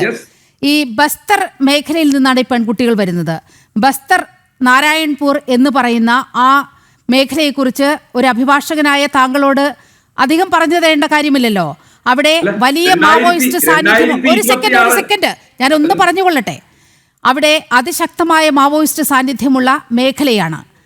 ആ മേഖലയ്ക്ക് അകത്തേക്ക് ആരെങ്കിലും ചെല്ലുന്നതോ പുറത്തേക്ക് അവിടെ നിന്ന് ആരെങ്കിലും വരുന്നതോ ഇവിടുത്തെ അന്വേഷണ ഏജൻസികളുടെ അവർ വളരെ ജാഗരൂകരായി നിലകൊള്ളുന്ന മേഖലകളാണിത്. അപ്പോൾ അങ്ങോട്ട് പോയാലും ഇങ്ങോട്ട് പോയാലും സ്വാഭാവികമായും ക്വസ്റ്റ്യനിങ് ഉണ്ടാകും. ഈ കുട്ടികളുടെ കാര്യത്തിൽ പ്ലാറ്റ്ഫോം ടിക്കറ്റ് ഇല്ല, റെയിൽവേ ടിക്കറ്റ് ഇല്ല, യാത്രാരേഖകളില്ല, ഒന്നുമില്ല. മാത്രവുമല്ല അതിൽ ഒരു കുട്ടി ആ റെയിൽവേ സ്റ്റേഷനിലിരുന്ന് വാവിട്ട് കരയുന്നൊരവസ്ഥയും ഉണ്ടായി. അപ്പോൾ സ്വാഭാവികമായും അവിടെ ഉണ്ടായിരുന്ന റെയിൽവേ പോലീസിന്റെ ശ്രദ്ധയിൽപ്പെടുകയും അങ്ങനെയാണ് ഈ വിഷയം പുറം ലോകം അറിയുന്നതും. ഇതാണ് അവിടെ സംഭവിച്ചത്. അല്ലാതെ കന്യാസ്ത്രീകൾക്കൊപ്പം 3 പെൺകുട്ടികളെ കാണുമ്പോൾ ബജ്രംഗ് ദൾകാർ ഓടി വന്ന് അവരെ അടിക്കുകയും ചവിട്ടുകയും ഒന്നുമല്ല ചെയ്തത്. ഇതാണ് അവിടെ നടന്ന സംഭവം. ഓക്കെ ശ്രീ രഞ്ജിത്ത്, വനവാസി വിഭാഗത്തിൽപ്പെട്ട സ്ത്രീ പെൺകുട്ടികളെ മറ്റൊരു സംസ്ഥാനത്തു നിന്നും മറ്റൊരു സംസ്ഥാനത്തേക്ക് പോകുന്ന സമയത്ത് പാലിക്കേണ്ട നിയമങ്ങൾ, അതിന്റെ നിയമപരമായ മാനദണ്ഡങ്ങൾ പാലിക്കാതെയാണ് അവരെ കൊണ്ടുപോകുന്നത്. ഇതൊക്കെയാണ് ചോദ്യം ചെയ്തത്. അതാണ് അന്നത്തെ സാഹചര്യം. ശ്രീ സേനാപതി വേണു, അങ്ങേക്ക് പ്രതികരിക്കാം. എന്റെ വിനീതമായ വീണ്ടുമുള്ള ചോദ്യം ഇതാണ്. ഇനി അവരോട് അവരുടെ വിവരങ്ങൾ ആരായുകയല്ലേ ചെയ്യേണ്ടതുള്ളൂ.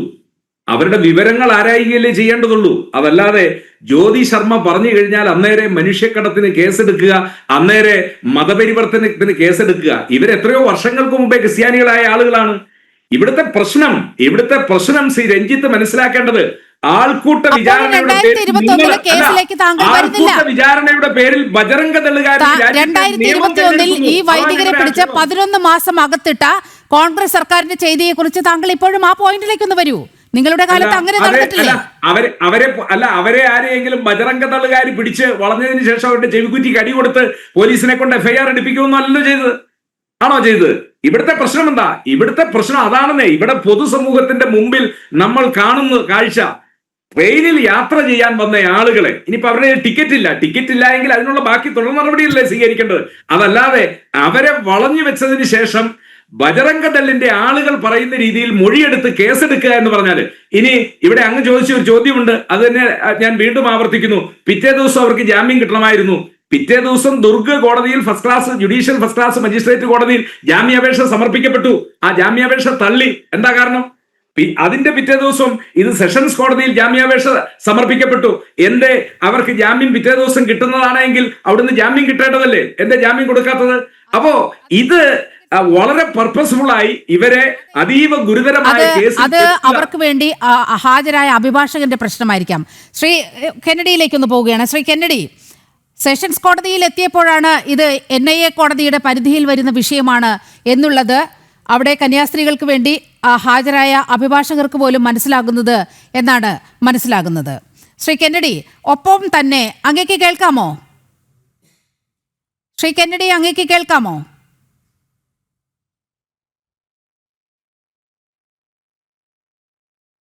ചെറിയൊരു സാങ്കേതിക തടസ്സമുണ്ട്, അത് പരിഹരിച്ചതിന് ശേഷം തിരികെ എത്താം. ഇടത് പ്രതിനിധിയിലേക്ക് കൂടി പോകുകയാണ്. അങ്ങയുടെ ശ്രദ്ധയിലേക്ക് കൂടി കൊണ്ടുവരികയാണ് ഈ 2011 വിഷയം. അന്ന് നിങ്ങളും വലിയ രീതിയിൽ ശബ്ദമൊന്നും ഉയർത്തിയില്ലല്ലോ. അന്ന് അവിടെ ന്യൂനപക്ഷ വേട്ട നടക്കുന്നു എന്ന് പറഞ്ഞില്ല.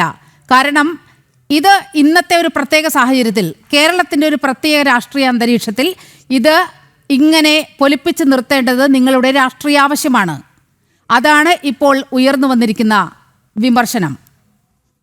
അഡ്വക്കേറ്റ് സുരേഷ് കുമാർ.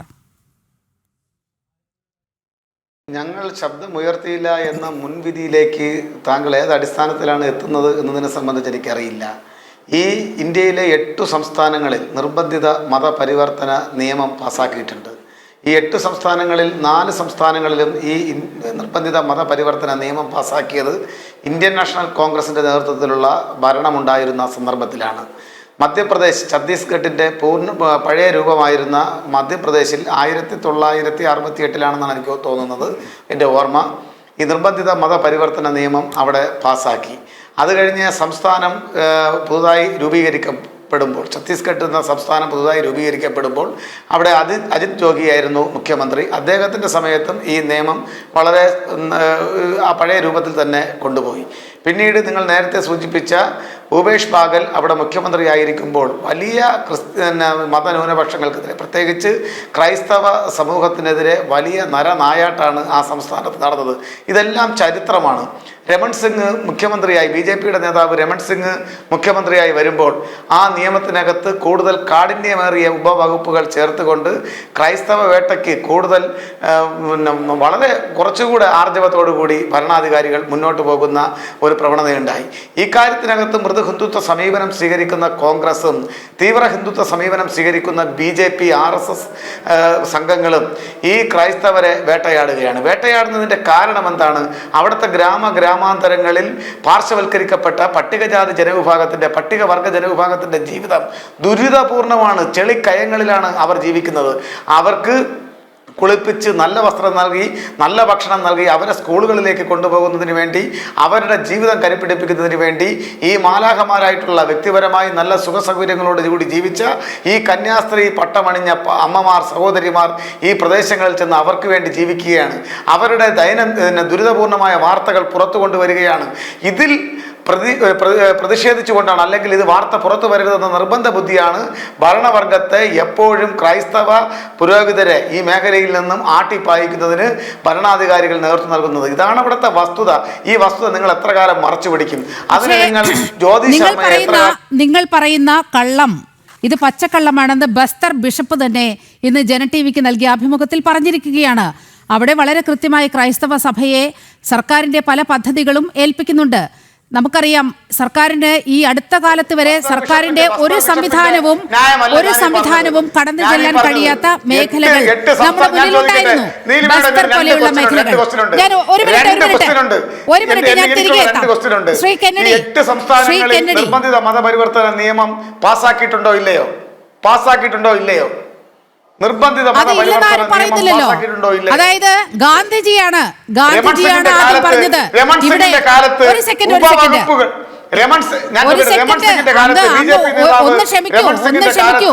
ഒന്ന് ക്ഷമിക്കൂ. ഗാന്ധിജിയാണ് ആദ്യം പറയുന്നത് ഇവിടെ നിർബന്ധിത മതപരിവർത്തനം നടക്കുന്നുണ്ട്, ഇതിനെതിരെ നിയമം വേണമെന്ന് ഗാന്ധിജി പറഞ്ഞതാണ്. കോൺഗ്രസ് ഭരിക്കുന്ന സംസ്ഥാനങ്ങളിൽ നിർബന്ധിത മതപരിവർത്തനത്തിനെതിരെ നിയമം നിലനിൽപ്പുണ്ട്. മാത്രവുമല്ല, നിർബന്ധിത മതപരിവർത്തനം എന്ന് പറയുന്നത് ഭരണഘടനാ വിരുദ്ധമാണ്. ആ ഭരണഘടനാ വിരുദ്ധമായ സംഗതിയെ ചൊല്ലി പല സംസ്ഥാനങ്ങളും നിയമനിർമ്മാണം നടത്തിയിട്ടുണ്ട്. അതിൽ ഏറ്റവും കൂടുതൽ നിയമനിർമ്മാണം നടത്തിയിട്ടുള്ളത് ഇന്ത്യ സഖ്യത്തിലെ മുന്നണിയായ, ഇന്ത്യ സഖ്യത്തിന്റെ ഘടകകക്ഷിയായ കോൺഗ്രസ് ആണ്. അതാണ് ഞാൻ പറഞ്ഞു വന്നത്. വിശ്വസിക്കുവാനും അവരവരുടെ മതം പ്രചരിപ്പിക്കുവാനും സ്വാതന്ത്ര്യമുള്ള രാജ്യമാണ്. അത് നിങ്ങൾ മറന്നു പോകരുത്. അവരവരുടെ പക്ഷേ നിർബന്ധിത മതപരിവർത്തനം അതല്ല.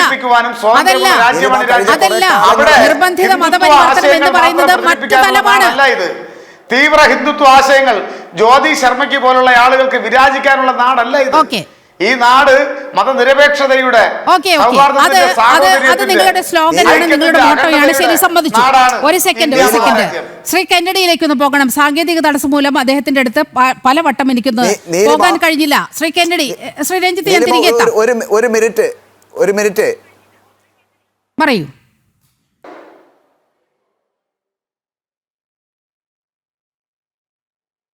ശ്രീ രഞ്ജിത്ത് പറയൂ.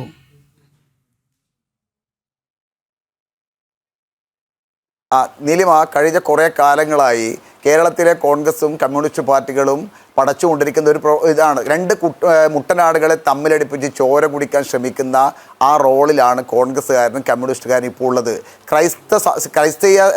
ക്രൈസ്തവ സമൂഹത്തിൻ്റെ ഇടയിൽ വലിയ രീതിയിലുള്ള ഭീതി പുലർത്തുക. നേരത്തെ LDFിൻ്റെ പ്രതിനിധി പറഞ്ഞില്ലേ, അവിടെ ഛത്തീസ്ഗഡിൽ BJP ഈ ക്രൈസ്തവ സമൂഹത്തിനെതിരെ വലിയ രീതിയിലുള്ള ആക്രമണം നടക്കുന്നു എന്ന രീതിയിൽ പ്രചരിപ്പിക്കുക. പക്ഷേ അവിടെയുള്ള ബിഷപ്പ് തന്നെ പറയുകയാണ്. ഞാൻ ചോദിക്കട്ടെ, ക്രൈസ്തവ സമുദായത്തിൻ്റെ മേലധ്യക്ഷന്മാർ അത്തരത്തിൽ അവർക്കൊരു അഭിപ്രായമില്ല, അത്തരത്തിൽ അവർക്ക് അഭിപ്രായമില്ല. മാർക്സിസ്റ്റ് പാർട്ടിക്കാണ് അത്തരത്തിലുള്ള അഭിപ്രായമുള്ളത്, കോൺഗ്രസ്സുകാരാണ് അത്തരത്തിലുള്ള അഭിപ്രായമുള്ളത്. ഈ അഭിപ്രായം നിങ്ങൾ ഒരു കാലത്ത് നിങ്ങൾക്ക് മാറ്റാനും സാധിക്കില്ല. കാരണം നിങ്ങളൊരു ടാർഗറ്റഡ് ആണ്. BJPക്ക് നേരെ നടത്തുന്ന വലിയ രീതിയിലുള്ള കള്ളപ്രചരണത്തിന് ടാർഗറ്റാണ് നിങ്ങൾ നടത്തിക്കൊണ്ടിരിക്കുന്നത്. ഇത് ക്രൈസ്തവ സമൂഹത്തിലെ ആളുകൾക്ക് പോലും ഇത് അവർ വിശ്വസിക്കുന്നില്ല. നിങ്ങൾ ഈ കള്ളപ്രചരണം നുണയും നിങ്ങൾ അവസാനിപ്പിക്കണം. ഇനിയെങ്കിലും ഈ കള്ളപ്രചരണം നുണയും നിങ്ങൾ അവസാനിപ്പിക്കണം. അതാണ് BJPക്ക് ആവശ്യപ്പെടാനുള്ളത്. ഒരു സെക്കൻഡ്, ശ്രീ കെന്നഡി അങ്ങേക്ക് കേൾക്കാമോ? ശ്രീ കെന്നഡി അങ്ങേക്ക് കേൾക്കാമോ? അവരുടെ നടപടിയെ നിങ്ങൾ അപലപിക്കാൻ തയ്യാറാണോ? ജാമ്യം കൊടുക്കുകയാണെങ്കിൽ ഞങ്ങൾ കൈകാര്യം ചെയ്യുമെന്ന് പറഞ്ഞ്. ഒരു സെക്കൻഡ്, ഞാനൊന്ന് കെന്നഡിയിലേക്ക് പോകട്ടെ. നിങ്ങൾ 3 പേരിലേക്കും പല ഘട്ടങ്ങളായി എത്തിയതാണ്. ശ്രീ കെന്നഡി, ഇപ്പോൾ ഈ ഛത്തീസ്ഗഡ് ഗവൺമെന്റിനെതിരെ വലിയ ന്യൂനപക്ഷ വേട്ട ആരോപിക്കുന്ന ആളുകളുടെ കാലത്താണ് 2021 അവിടുത്തെ 5 വൈദികരെ 11 മാസത്തോളം അവിടെ തടവറയിലിട്ട് പീഡിപ്പിച്ച സാഹചര്യമുണ്ടായത്. അന്ന് അവിടെ ഭരിച്ചത് കോൺഗ്രസ് ആയിരുന്നു. അത് അപേക്ഷിച്ച് നോക്കുമ്പോൾ ഇന്ന് ബസ്തർ ബിഷപ്പ് തന്നെ പറയുന്നുണ്ട്, ഒരു തരത്തിലുള്ള വേട്ടയും ഞങ്ങൾക്കെതിരെ BJPയുടെ ഭാഗത്തുനിന്നും ഉണ്ടാകുന്നില്ല, സർക്കാരിൻ്റെ ഭാഗത്തുനിന്നും ഉണ്ടാകില്ല. സ്വാഭാവികമായും നിർബന്ധിത മതപരിവർത്തനം എന്ന തലത്തിലേക്ക് വരുമ്പോൾ ഏത് സർക്കാരായാലും നടപടിയെടുക്കും. അതിന് BJP എന്നോ കോൺഗ്രസ് എന്നോ വ്യത്യാസമില്ല. CPM ഭരിക്കുന്ന സർക്കാരിന് പോലും അത്തരത്തിലൊരു നിയമം നിലവിലുണ്ടെങ്കിൽ അതിന് നടപടിയെടുത്തേ തീരൂ.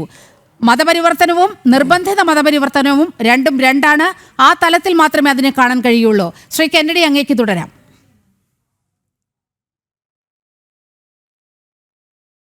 നീലിമ, ഞാൻ അതിനകത്ത് എനിക്കൊരു അഭിപ്രായം പറയാനുള്ളതെന്ന് പറഞ്ഞാൽ ഈ മതപരിവർത്തന നിയമം പ്രാബല്യത്തിൽ കൊണ്ടുവന്ന അങ്ങനൊരു നിയമം ഇംപ്ലിമെൻ്റ് ചെയ്ത കോൺഗ്രസ് തന്നെ ഇന്നിപ്പോൾ BJP സർക്കാരിനെ പരിഹസിക്കുന്ന രീതിയിൽ സംസാരിക്കുക എന്ന് പറഞ്ഞാൽ ഒരു പരിഹാസ്യമാണ്. ഈ നിയമം മാത്രമാണോ ഷെഡ്യൂൾ കാസ്റ്റ് ഷെഡ്യൂൾ ട്രൈബ് വിഭാഗത്തിൽപ്പെട്ടവർ ക്രൈസ്തവ വിഭാഗത്തിലോട്ട് മാറിക്കഴിഞ്ഞാൽ അവരുടെ റിസർവേഷൻ എടുത്തു കളഞ്ഞത് ജവഹർലാൽ നെഹ്റു ആണെന്നുള്ളത് കോൺഗ്രസ്സുകാർ മറന്നു പോകുന്നുണ്ടോ? ഇത്തരം കാര്യങ്ങളൊന്നും മറക്കരുത്. ഗോവധ നിരോധന നിയമം നടപ്പാക്കിയത് ഇന്ദിരാഗാന്ധിയാണ് എന്ന് കോൺഗ്രസ്സുകാർ മറന്നു പോകരുത്. ഇത്തരം പല കാര്യങ്ങളും നിങ്ങളുടെ കാലഘട്ടത്തിലാണ് നടപ്പായിരിക്കുന്നത്. തുടർന്ന് വന്ന സർക്കാരുകൾ അതിൻ്റെ തുടർച്ചയായി അത് മുന്നോട്ട് കൊണ്ടുപോകുന്നു. ഇപ്പം നിങ്ങൾ തന്നെ ചോദിക്കുന്നു, റെയിൽവേ സ്റ്റേഷനിൽ നിന്ന് പെൺകുട്ടികളെ എന്തിനാണ് ഈ കന്യാസ്ത്രീകളെ എന്തിനാണ് പൊക്കിക്കൊണ്ട് പോകുന്നത് ചോദിച്ചാൽ തമാശ എന്നല്ല, എന്താ പറയുക. കാരണം നിങ്ങളുടെ PCC പ്രസിഡന്റ് തന്നെ എൻഡോഴ്സ് ചെയ്യുന്നു. അവിടെ കടുത്ത മതം മാറ്റം നടക്കുന്നു. മതം മാറ്റ നിരോധന നിയമം കൊണ്ടുവന്നത് കോൺഗ്രസ്, അത് നടപ്പാക്കിക്കൊണ്ടിരിക്കുന്നു. അപ്പോൾ ആ ഒരു നരേറ്റീവ് നിലനിൽക്കെ അതിനെക്കുറിച്ച് കടുത്തൊരു ആക്ഷേപമുണ്ടായിരിക്കെ, പ്രതിപക്ഷത്തിന് പോലും അങ്ങനെ ഒരു ആക്ഷേപം ഉണ്ടായിരിക്കെ, റെയിൽവേ സ്റ്റേഷനിൽ അങ്ങനെ ഒരു അവസ്ഥ, അങ്ങനെ ഒരു സിറ്റുവേഷൻ വന്നാൽ അത് ചോദ്യം ചെയ്തില്ലെങ്കിലല്ലേ അതിശയം. ആ ചോദിച്ചതിലൊക്കെ എന്താ തെറ്റ്? അവിടെ ഇതൊന്നും അല്ലേ എൻ്റെ നീലിമ പ്രശ്നം. ഇവിടുത്തെ പ്രശ്നം എന്താണെന്നറിയാമോ? 2021 5 പുരോഹിതന്മാരെ അകത്തിട്ടിട്ട് 1 വർഷത്തോളം അകത്തിടാൻ പറ്റി. ഈ കന്യാസ്ത്രീകളെ എങ്ങനെയെങ്കിലും അടുത്ത മെയ് മാസം വരെ, അസംബ്ലി ഇലക്ഷൻ വരെ എങ്ങനെയെങ്കിലും ഒന്ന് തള്ളി അകത്തിടണേ എന്നുള്ളൊരു താല്പര്യത്തിൽ കഴിയുകയായിരുന്നു ഈ കതറിട്ട മഹാന്മാരെല്ലാം. അവരുടെ മറ്റന്നാളത്തെ മുഖ്യമന്ത്രിയാണെങ്കിൽ വട്ടം നീളം അങ്ങോട്ടും ഇങ്ങോട്ടും ഓടിക്കൊണ്ടിരിക്കുകയായിരുന്നു എങ്ങനെയെങ്കിലും ഇവരെ ഒന്ന് പൂട്ടാൻ. എന്നിട്ട് ഇവിടുന്ന് അങ്ങോട്ടും MLA-മാരെ അങ്ങോട്ട് പറഞ്ഞു വിട്ടിരിക്കുന്നത് എന്തുകൊണ്ടാക്കാൻ വേണ്ടിയിട്ട്. ഏതായാലും അദ്ദേഹം അഡ്വാൻസ് ആയിട്ട് പറഞ്ഞിട്ടുണ്ട് വനവാസത്തിന് പോകുമെന്ന്. ആദ്യത്തെ ആശംസ എൻ്റെ തരുന്നു. അദ്ദേഹം വനവാസത്തിന് പോകുമ്പോൾ എൻ്റെ വക ഒരു രുദ്രാക്ഷം ഫ്രീ. ഏതായാലും വനവാസമാണല്ലോ. നിങ്ങൾ ഈ തരികടയൊന്നും കാണിച്ചത് കൊണ്ട് ഇവിടെ ജനത്തെ പൊട്ടന്മാരാക്കാൻ കഴിയില്ല, തെറ്റിദ്ധരിപ്പിക്കാൻ കഴിയില്ല. ഇന്നിപ്പോൾ ജനം ചാനലിൻ്റെ നേതൃത്വത്തിൽ അവിടെ നടന്ന യാഥാർത്ഥ്യം എന്താണെന്ന് പുറത്തോട്ട് വന്നു. അത് ആത്മാർത്ഥതയുള്ളതാണെങ്കിൽ നിങ്ങൾ ഏറ്റുപിടിക്കുക, തെറ്റായ പ്രചരണം മാറ്റുക, നിങ്ങൾ അന്തസ്സായ രാഷ്ട്രീയം നടത്തുക. കളവ് പറഞ്ഞ് മലയാളികളെ പറ്റിക്കാൻ നോക്കരുത്. നിങ്ങൾ പാവപ്പെട്ട വടക്കേ ഇന്ത്യക്കാരെയെല്ലാം പണ്ട് പറ്റിച്ച് കുറേ കാലം മുന്നോട്ട് പോയി. ഇന്നത് നടക്കുന്നില്ല. നിങ്ങൾ തൂത്തടിഞ്ഞ് മാറിക്കൊണ്ടിരിക്കുന്നു. ഈ അവസ്ഥയ്ക്ക് നിങ്ങൾ കളവ് മാറ്റി സത്യസന്ധമായി സംസാരിക്കൂ. നാളെയോ മറ്റന്നാളോ മുഖ്യമന്ത്രിയാകാന്നുള്ളത് എടുത്ത് അവിടെ വെച്ചിട്ട് അന്തസ്സായിട്ട് രാഷ്ട്രീയ പ്രവർത്തനം നടത്താൻ നോക്കുക, സത്യസന്ധമായി സംസാരിക്കാൻ നോക്കുക. അങ്ങനെ നിങ്ങൾ മുന്നോട്ട് പോകുകയാണെന്നുണ്ടെങ്കിൽ നിങ്ങൾക്ക് കുറച്ചുകൂടെ മാന്യമായ രീതിയിൽ രാഷ്ട്രീയ പ്രവർത്തനം നടത്താൻ കഴിയുമെന്നുള്ള അഭിപ്രായം എനിക്കുള്ളത്. ഈ കന്യാസ്ത്രീകളെ അവിടുന്ന് ഇപ്പോൾ വിടിയിച്ച് കിട്ടിയതിൽ, ഈ 9 ദിവസം കൊണ്ട് വിടിയിച്ച് കിട്ടിയതിൽ നിങ്ങൾക്ക് കടുത്ത നഷ്ടമുണ്ടെന്നും മാനസികമായി ആകെ വിഷമത്തിലാണെന്നും ഒക്കെ നമുക്ക് മനസ്സിലാകുന്നുണ്ട്. നിങ്ങൾ ഈ കാര്യത്തിനകത്ത് ആത്മാർത്ഥമായിട്ട് ഇടപെട്ടിരിക്കുന്നത് BJP ആണെന്ന് സത്യസന്ധമായിട്ട് നിങ്ങൾക്കും അറിയാം, എനിക്കും അറിയാം, ഈ മാലോർക്ക് മുഴുവനും അറിയാം. പക്ഷേ BJPയെ സപ്പോർട്ട് ചെയ്താൽ എന്നെ കൃസംജി എന്ന് വിളിക്കും. നിങ്ങൾ വിളിച്ചോളൂ, കാരണം യാഥാർത്ഥ്യം കണ്ടിട്ട് കണ്ണടയ്ക്കാൻ നമുക്ക് കഴിയില്ലല്ലോ. നിങ്ങൾ ഇപ്പോൾ എന്താ ചെയ്തുകൊണ്ടിരിക്കുന്നത് ഞാൻ പലതവണ പറഞ്ഞിട്ടുള്ളതാണ്. ഇപ്പം സോഷ്യൽ മീഡിയയിൽ വേറൊരു ഒരു ട്രോള് പോലൊരു സാധനം വരുന്നതാണ്. എനിക്കത് വളരെ ഇഷ്ടപ്പെട്ടു. അതുകൊണ്ട് ഞാനത് കോൺഗ്രസ്സുകാരുമായിട്ടൊന്ന് ഷെയർ ചെയ്യട്ടെ നീലിമ. അതായത് BJP ഭാരതം ഭരിച്ചാൽ ഭാരതത്തിൻ്റെ പതാക ചന്ദ്രനിൽ പറക്കും. കോൺഗ്രസ് ആണ് ഭരിക്കുന്നതെങ്കിൽ പതാക പറക്കും, ചന്ദ്രക്കലയോടെ പറക്കും എന്നാണ്. ഇതാണ് സത്യമെന്നിരിക്കെ, ഇതാണ് യാഥാർത്ഥ്യമെന്നിരിക്കെ നിങ്ങൾ ഈ കളവും ഈ അഭ്യാസവും ഒക്കെ നിർത്തിയിട്ട് നിങ്ങൾ സത്യസന്ധമായ രാഷ്ട്രീയം നടത്തുക. കന്യാസ്ത്രീകളെ വിട്ടയച്ചതിൽ BJPക്കുള്ള പങ്ക് അംഗീകരിക്കുക.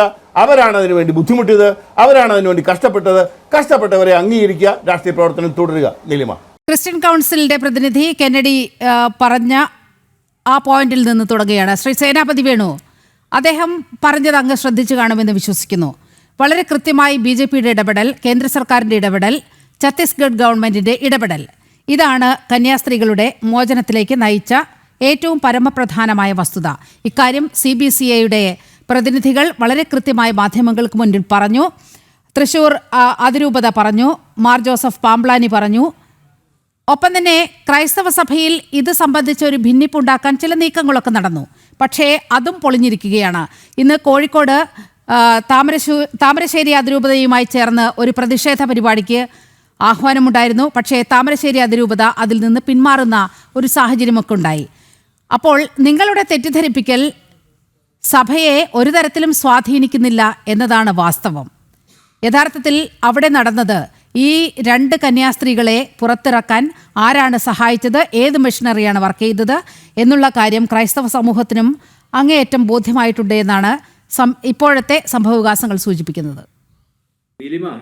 ഈ ക്രൈസ്തവ സഹോദരിമാരെ പുറത്തിറക്കാനല്ല, ക്രൈസ്തവ സഹോദരിമാരെ അകത്താക്കാൻ അതിന് നടപടികൾ സ്വീകരിച്ചവരാര് എന്നുള്ളതാണ് ആദ്യം സമാധാനം വരേണ്ടത്.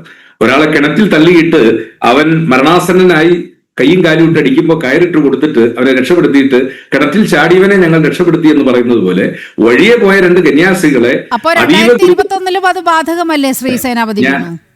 ആയിക്കോട്ടെ, അത് പറയുമ്പോൾ ഇതും പറയണമല്ലോ. അല്ല, ആയിക്കോട്ടെ. അല്ല, ഞാൻ ചോദിക്കുന്നത് 2021 റെയിൽവേ സ്റ്റേഷനിൽ ഇരുന്ന പുരോഹിതരെ പിടിച്ചതായിട്ട് നീലിമയ്ക്കോ എനിക്കോ കെന്നഡി കരിമ്പങ്കാലയ്ക്കോ അഭിപ്രായമൊന്നുമില്ലല്ലോ. അവര് റെയിൽവേ സ്റ്റേഷനിൽ ഇരുന്ന 4 പുരോഹിതരെ 5 പുരോഹിതരെ പിടിച്ചോണ്ട് പോയി എന്നുള്ളത്. പിണറായി സർക്കാർ അറസ്റ്റ് ചെയ്ത കന്യാസ്ത്രീകളുടെ കാര്യമോ? അല്ല, അത് അറസ്റ്റ് തെറ്റാണ്. അത് അഡ്വക്കേറ്റ് സുരേഷ് കുമാർ പറയട്ടെ. ഇതേ കാരണത്താൽ തന്നെ പിണറായിയുടെ സർക്കാർ അറസ്റ്റ് ചെയ്തിട്ടുണ്ടെങ്കിൽ അത് തെറ്റായ നടപടിയാണെന്ന് ഞങ്ങൾ അതിനെ അന്നും വിമർശിക്കുന്നു, ഇന്നും വിമർശിക്കുന്നു. അങ്ങനെ അറസ്റ്റ് ചെയ്യപ്പെടേണ്ടവരല്ലല്ലോ കന്യാസ്ത്രീകൾ. അവരെ അങ്ങനെ അറസ്റ്റ് ചെയ്തിട്ടുണ്ടെങ്കിൽ പിണറായി സർക്കാർ ചെയ്തത് തെറ്റായ നടപടിയാണ്. ഇവിടെ കെന്നഡി ഞങ്ങളെ ഒന്ന് ആക്ഷേപിച്ചുകൊണ്ട്, കെന്നഡി ഞങ്ങളുടെ നേതാവ് വനവാസത്തിനൊന്നും പോവില്ല, നല്ല ആർജവത്തോടും ഇച്ഛാശക്തിയോടും കൂടി. അത് നിലമ്പൂരിൽ അദ്ദേഹം പറഞ്ഞല്ലോ, ചിലരൊക്കെ പടപ്പ കുലുക്കിട്ട് പറഞ്ഞല്ലോ സ്ഥാനാർത്ഥിയെ ഇന്നയാളെ സ്ഥാനാർത്ഥി വെക്കണമെന്ന്. ഞങ്ങൾ നല്ല ആർജവത്തോടു കൂടി അങ്ങയോട് പറയുന്നു. അത് വളരെ വെല്ലുവിളിയോടുകൂടി തന്നെയാണ് പറഞ്ഞത്. അത് ചെയ്യാൻ പറ്റുന്നില്ല എങ്കിൽ രാഷ്ട്രീയ വനവാസത്തിന് പോയിരിക്കും. അത് ചെയ്യാൻ കഴിയുമെന്നുള്ള ആർജവും ഇച്ഛാശക്തിയും ഉള്ളത് കൊണ്ടാണ് അങ്ങനെ ഒരു മറുപടി കൊടുക്കാൻ അദ്ദേഹത്തിന് ഒഴിവായി പോകാമായിരുന്നല്ലോ. ഈ മറുപടി ഏതായാലും എല്ലാ TV ചാനലുകളിലും റെക്കോർഡ് ചെയ്യപ്പെട്ട് വെച്ചിരിക്കുന്ന കാര്യമാണ്. 2026 മെയ് മാസം കഴിയുമ്പോഴത്തേക്കും അങ്ങേ ഈ കാര്യത്തെ കുറിച്ചുള്ള മറുപടി ചോദിക്കാം. ജമാഅത്തെ ഇസ്ലാമിയുടെ മുന്നിൽ അദ്ദേഹം മൂക്കുകുത്തി വീണു. ജമാഅത്തെ ഇസ്ലാമിയെ കുറിച്ച് പറഞ്ഞതൊക്കെ വിഴുങ്ങേണ്ടി വന്നു. വെൽഫെയർ പാർട്ടിയുടെ പിന്തുണ സ്വീകരിക്കുകയും ചെയ്തു. ആരെക്കുറിച്ച്? വെൽഫെയർ പാർട്ടിയുടെ കാര്യവും ജമാഅത്തെ ഇസ്ലാമിയുടെ കാര്യത്തിലൊക്കെ ആ ഒരു ആർജവമൊന്നും പിന്നീട് കണ്ടില്ല. അല്ല, നീലിമ ആരെങ്കിലും ഞങ്ങൾ തെരഞ്ഞെടുപ്പിൽ മത്സരിക്കുമ്പോൾ ഞങ്ങൾക്ക് വോട്ട് ചെയ്യാന്ന് പറഞ്ഞു കഴിഞ്ഞാൽ നിങ്ങളുടെ നെറ്റിയിൽ ജമാഅത്ത് ഇസ്ലാമി എന്ന് മുദ്ര കുത്തിയിരിക്കുന്നു, നിങ്ങളുടേത് വെൽഫെയർ പാർട്ടി എന്ന് മുദ്ര കുത്തിയിരിക്കുന്നു, നിങ്ങളുടെ വോട്ട് വേണ്ട എന്ന് ഞങ്ങൾക്ക് പറയാൻ പറ്റുമോ? ഒരു തെരഞ്ഞെടുപ്പിൽ ഞങ്ങൾ ജനങ്ങളോട് വോട്ട് ചോദിക്കുന്നത് അവിടുത്തെ മുഴുവൻ വോട്ടർമാരും, വോട്ടർ പട്ടികയിൽ എൻറോൾ ചെയ്തിരിക്കുന്ന മുഴുവൻ വോട്ടർമാരും ഞങ്ങൾക്ക് വോട്ട് ചെയ്യണമെന്നാണ് ഞങ്ങൾ അവരോട് അഭ്യർത്ഥിക്കുന്നത്. അതുകൊണ്ട് ഞങ്ങൾ ഈ കാര്യത്തിൽ ശ്രീ കെന്നഡി കരിമ്പങ്കാല എന്തു പറഞ്ഞാലും 2 നിർദോഷികളായ കന്യാസ്ത്രീകളെ ജയിലിനകത്താക്കിയത് ആരാണെന്നും അതിനുശേഷം ആരാണ് നാടകം കളിച്ചതെന്നും ഞങ്ങളുടെ നേതാക്കൾ അവിടെ പോയത് അത് ഒരു എന്താ പറഞ്ഞേ അവർക്ക് പിന്തുണ അറിയിക്കാനാ. ഷിരൂരിൽ അർജുൻ മണ്ണിന്റെ അടിയിൽ കിടന്നു കഴിഞ്ഞപ്പം ഇവിടെ നിന്ന് നേതാക്കന്മാർ പോയതെന്താ? നമ്മൾ പോയി കഴിഞ്ഞാൽ അവിടെ നിന്ന് പൊക്കിയെടുക്കാൻ പറ്റുമോ? അതൊരാൾക്ക് അപകടം ഉണ്ടാകുമ്പോൾ, ഒരാൾക്ക് ബുദ്ധിമുട്ടുണ്ടാകുമ്പോൾ അവനെ സഹായിക്കാനുള്ള മനുഷ്യത്വ സഹജമായ പ്രവർത്തനം. ഞങ്ങൾ ഈ ഇഷ്യൂ ഇതുപോലെ ഡെവലപ്പ് ചെയ്തില്ലായിരുന്നുവെങ്കിൽ, ഇല്ലെങ്കിൽ പ്രതിപക്ഷത്തിന്റെ എംപിമാരും ഞങ്ങളുടെ MLA-മാരും ഈ ഇഷ്യൂ ഡെവലപ്പ് ചെയ്തില്ലായിരുന്നെങ്കിൽ കരിമ്പങ്കാല പറഞ്ഞത് ശരിയാണ്. ചിലപ്പോൾ 11 മാസമോ 12 മാസമോ ഒക്കെ അവർ കിടക്കും, പുറം ലോകം അറിയില്ല. അങ്ങനെ ഒന്നുണ്ടാകരുത് എന്നതുകൊണ്ടാണ് പ്രതിപക്ഷ എംപിമാര് അതോടൊപ്പം തന്നെ 2021 തെറ്റുപറ്റിയോ ശ്രീ സേനാപതി വേണു? 11 മാസം അവരെ ജയിലിൽ ഇട്ടല്ലോ. അന്ന് ഒരു ഇടപെടലും ഉണ്ടായില്ലല്ലോ. മലയാളി വൈദികരടക്കമാണ് അന്ന് ജയിലിൽ കഴിഞ്ഞത്. ഞാൻ സേനാപതി വേണു പറയൂ, അന്ന് ഭൂപേഷ് ബാലിന്റെ ഗവൺമെന്റ് തെറ്റുപറ്റിയെന്ന് പറയൂ. ഞാൻ പറഞ്ഞല്ലോ ആ കേസ് വിചാരണ നടക്കുകയല്ലേ. ജയിലിലടച്ചതിൽ തെറ്റുപറ്റി എന്നവർ അവർ ക്രൈസ്തവ സമൂഹത്തോട് തയ്യാറാവും. ക്രൈസ്തവ സമൂഹത്തോട് ഞാൻ രഞ്ജിത്തെ തർക്കിക്കല്ലേ, ഞാൻ എന്റെ അവസരമല്ലേ, ഞാൻ രഞ്ജിത്തിനോട് പറയുന്നു ആ കേസ് നിങ്ങൾ നിരാശരാണ്. നിങ്ങൾ ഞങ്ങൾക്ക് ഒരു നിരാശയില്ല രഞ്ജിത്തെ. ഞങ്ങൾ എന്തിനാണ് നിരാശ പറയുന്നത്? എന്റെ രഞ്ജിത്തെ, അങ്ങനെ എന്തിനാണ് ഞങ്ങൾ നിരാശപ്പെടുന്നത്? ഞങ്ങൾ എന്തിനാണ് നിരാശപ്പെടുന്നത്? നിങ്ങൾ എന്തിനാണ് നിരാശപ്പെടുന്നത്? ഞങ്ങൾ എന്തിനാ രഞ്ജിത്തെ എന്റെ സമയത്ത് സമയത്തിന്റെ ത്രിതല പഞ്ചായത്ത് തെരഞ്ഞെടുപ്പിലും എനിക്ക് മറുപടി പറയാൻ പറ്റുന്നില്ല. എന്റെ സമയത്ത് മറുപടി പറയാൻ പറ്റുന്നില്ല. ഞാൻ രഞ്ജിത്തിനോട് എന്റെ സമയത്ത് ഞാൻ രഞ്ജിത്തിനോട് തിരിച്ചൊരു ചോദ്യം ചോദിക്കുന്നു. പുരോഹിതർക്കെതിരെയുള്ള കേസ് അവിടെ നിലനിൽക്കുകയാണ്, കോടതിയിൽ വിചാരണ ചെയ്യട്ടെ. ഈ കന്യാസ്ത്രീകൾക്കെതിരെയുള്ള കേസ് അത് എന്താ പറഞ്ഞ കുഴപ്പമൊന്നുമില്ല എന്നാണല്ലോ നിങ്ങൾ കണ്ടുപിടിച്ച് ആ കേസ് പിൻവലിക്കാനായിട്ട് BJP-യുടെ ഗവൺമെന്റ് തയ്യാറാകുമോ? ആ ഒരൊറ്റ കാര്യം കൂടെ രഞ്ജിത്ത് ഒന്ന് പറഞ്ഞാൽ മതി. ഇനി ഈ സാധുക്കളെ ബുദ്ധിമുട്ടിപ്പിക്കില്ല.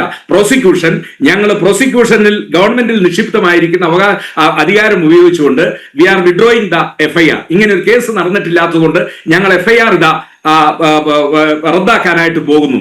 അതല്ല എങ്കിൽ 482 പെറ്റീഷൻ പ്രകാരം പ്രതികൾ പൊക്കോട്ടെ, ഞങ്ങൾ ഒപ്പോസ് ചെയ്യുന്നില്ല എന്ന് നിങ്ങൾ പറയുന്നുണ്ടോ? ഇല്ലല്ലോ, നിങ്ങൾ പറയുന്നില്ലോ. നിങ്ങളിപ്പോ ജാമ്യം കൊടുത്തു. അതാണ് ഞാൻ ആദ്യം പറഞ്ഞത്. കിണറ്റി തള്ളിയിടുക, അതിനുശേഷം കയറിട്ട് കൊടുത്ത് രക്ഷപ്പെടുത്തുക. ഇവിടെ ഇല്ലാത്ത കുറ്റകൃത്യത്തിന്റെ പേരിൽ ജയിലിൽ അടച്ചിട്ട് ഞങ്ങൾ ജാമ്യം കൊടുക്കൂ. ഞങ്ങളുടെ സംസ്ഥാന അധ്യക്ഷൻ പോയി അങ്ങോട്ട്, ഞങ്ങളുടെ സ്റ്റേറ്റ് സെക്രട്ടറി പോയി, അല്ലെങ്കിൽ ഞങ്ങളുടെ വക്താവ് പോയി എന്ന് പറയുന്നതിൽ എന്താണ് അർത്ഥമിരിക്കുന്നത്? നിങ്ങൾ ഇല്ലാത്ത കുറ്റകൃത്യത്തിന്റെ പേരിൽ ആളുകളെ ജയിലിൽ അടച്ചതിന് ശേഷം അവർക്ക് ജാമ്യം കൊടുത്തു എന്ന് പറയുന്നത്, ഇത് അരിയാഹാരം കഴിക്കുന്ന മുഴുവൻ മലയാളികൾക്കും ഈ കാര്യങ്ങളൊക്കെ അറിയാം. ഇനി ബസ്തർ ബിഷപ്പിന് ഇത് ബോധ്യപ്പെട്ടിട്ടില്ല എങ്കിൽ വഴിയെ അദ്ദേഹത്തിനും ഈ കാര്യം ബോധ്യപ്പെടും. അതിനധികം സമയമൊന്നും വേണ്ട. ഈ കാര്യങ്ങളൊക്കെ പടിപടിയായിട്ട് അവർക്കും ബോധ്യപ്പെടും. ബസ്തർ ബിഷപ്പിനെയൊക്കെ വെല്ലുവിളിക്കാൻ മാത്രം ഈ ഒരു വിഷയത്തിൽ അദ്ദേഹത്തിനല്ലേ അവിടുത്തെ കാര്യങ്ങൾ വളരെ കൃത്യമായി രഞ്ജിത്ത്, ഇപ്പോൾ ബസ്തർ ബിഷപ്പിനെ അടക്കം വെല്ലുവിളിക്കുകയാണ് കോൺഗ്രസിന്റെ പ്രതിനിധി. ബസ്തർ ബിഷപ്പ് ശ്രീ രഞ്ജിത്ത്, അങ്ങ് തുടരൂ. ഞാൻ പറയട്ടെ, ബസ്തർ ബിഷപ്പിന് മാത്രമല്ല കേന്ദ്രം ഇടപെടൽ പ്രതീക്ഷ ഉണ്ടാക്കിയിരിക്കുന്നു. ഡൽഹിയിൽ നിന്ന് ലഭിച്ചത് വലിയ പിന്തുണ. മാർ ആൻഡ്രൂസ് തായത്ത് തൃശ്ശൂർ രൂപതയുടെ അധിപൻ അദ്ദേഹം പറഞ്ഞിട്ടുണ്ടായിരുന്നു. മാത്രമല്ല കേന്ദ്ര ഗവൺമെൻറ്റും ഛത്തീസ്ഗഡ് ഗവൺമെൻറ് സർക്കാരും നന്ദി അറിയിച്ചു. അദ്ദേഹം CBCIയുടെ deputy secretary general father Mathew Koyikkal അദ്ദേഹം നന്ദി അറിയിച്ചുകൊണ്ട് പറഞ്ഞു, പ്രോസിക്യൂഷൻ കസ്റ്റഡി ആവശ്യപ്പെടാത്ത നിലപാട് മയപ്പെടുത്തിയതും തുണയായി CBCI പറയുന്നു. അതുപോലെ തന്നെ നമ്മുടെ തലശ്ശേരിയിലെ പ്ലാമ്പാനി അച്ഛൻ അദ്ദേഹം പറഞ്ഞു, അമിത്ഷാ വാക്ക് പാലിച്ചു, കേന്ദ്ര സർക്കാർ ശക്തമായി ഇടപെട്ടു.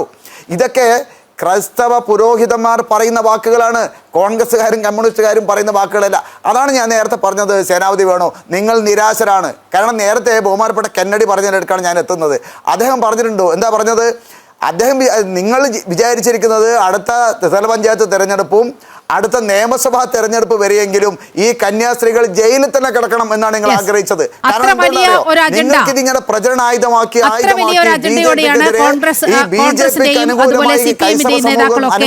ഛത്തീസ്ഗഡിലെത്തിയതും ഇവിടെ മാധ്യമങ്ങളെ ഉപയോഗിച്ചുകൊണ്ട് വലിയ പ്രചാരണം നടത്തിയതും. ജന ഡിബേറ്റ് അതിന്റെ അവസാന ഘട്ടത്തിലേക്ക് കടക്കുകയാണ്. ഓരോ പ്രതിനിധിയിലേക്കും എത്തേണ്ടതുണ്ട്. ഏതാണ്ട് ഒരു 2 മിനിറ്റ് വീതം എടുത്ത് ഇത് കൺക്ലൂഡ് ചെയ്യണം എന്ന് ഞാൻ ബഹുമാനപ്പെട്ട പാനലിസ്റ്റുകളോട് അഭ്യർത്ഥിക്കുകയാണ്. അഡ്വക്കേറ്റ് ഡി സുരേഷ് കുമാറിലേക്കാണ്. ഡി സുരേഷ് കുമാർ, ഇപ്പോൾ ശ്രീ കെന്നഡി സൂചിപ്പിച്ച കാര്യം, നിയമസഭാ തെരഞ്ഞെടുപ്പ് വരാൻ പോകുന്നു, അതിനു മുമ്പ് തദ്ദേശ ഭരണ തെരഞ്ഞെടുപ്പ് വരാൻ പോകുന്നു. അതുവരെ ഈ വിഷയം ആളെ കത്തിക്കാനുള്ള വലിയ ശ്രമമാണ് കോൺഗ്രസിൻ്റെയും CPM-ന്റെയും മറ്റ് കക്ഷികളുടെയും ഒക്കെ ഭാഗത്തു നിന്നും ഉണ്ടായത്. എങ്ങനെ പ്രതികരിക്കുന്നു, എങ്ങനെ നോക്കിക്കാണുന്നു ആ പ്രതികരണത്തെ? 2 മിനിറ്റാണ്. അതിൽ ആദ്യത്തെ ഒരു കാര്യം എനിക്ക് നീലിമയോടാണ് ചോദിക്കാനുള്ളത്. താങ്കൾ ബഹുമാനപ്പെട്ട കോൺഗ്രസിൻ്റെ പ്രതിനിധിയോടൊരു ക്വസ്റ്റ്യൻ ചോദിച്ചു. അവരുടെ ഇപ്പോഴത്തെ രാഷ്ട്രീയ കക്ഷിയായിട്ടുള്ള ജമാഅത്തെ ഇസ്ലാമിയുമായിട്ടുള്ള രാഷ്ട്രീയ പങ്ക് കച്ചവടത്തിനെക്കുറിച്ച്. എനിക്ക് ആ ചോദ്യം ചോദിച്ച ആളിനോട് ഒരു മറുചോദ്യമുണ്ട്. കുൽഗാം എന്ന് പറയുന്ന നിയമസഭാ മണ്ഡലത്തിൽ ജമ്മു കാശ്മീരിൽ മുഹമ്മദ് യൂസഫ് തരിഗാമി പാർട്ടി CPM-ന്റെ കേന്ദ്ര കമ്മിറ്റി അംഗമാണ്. അദ്ദേഹത്തിനെതിരായി ഇത്തവണ മത്സരിച്ച BJP-യുടെയും ജമാഅത്തെ ഇസ്ലാമിയുടെയും സംയുക്ത സ്ഥാനാർത്ഥിയെ സംബന്ധിച്ച് നീലിമയ്ക്കറിയാമോ?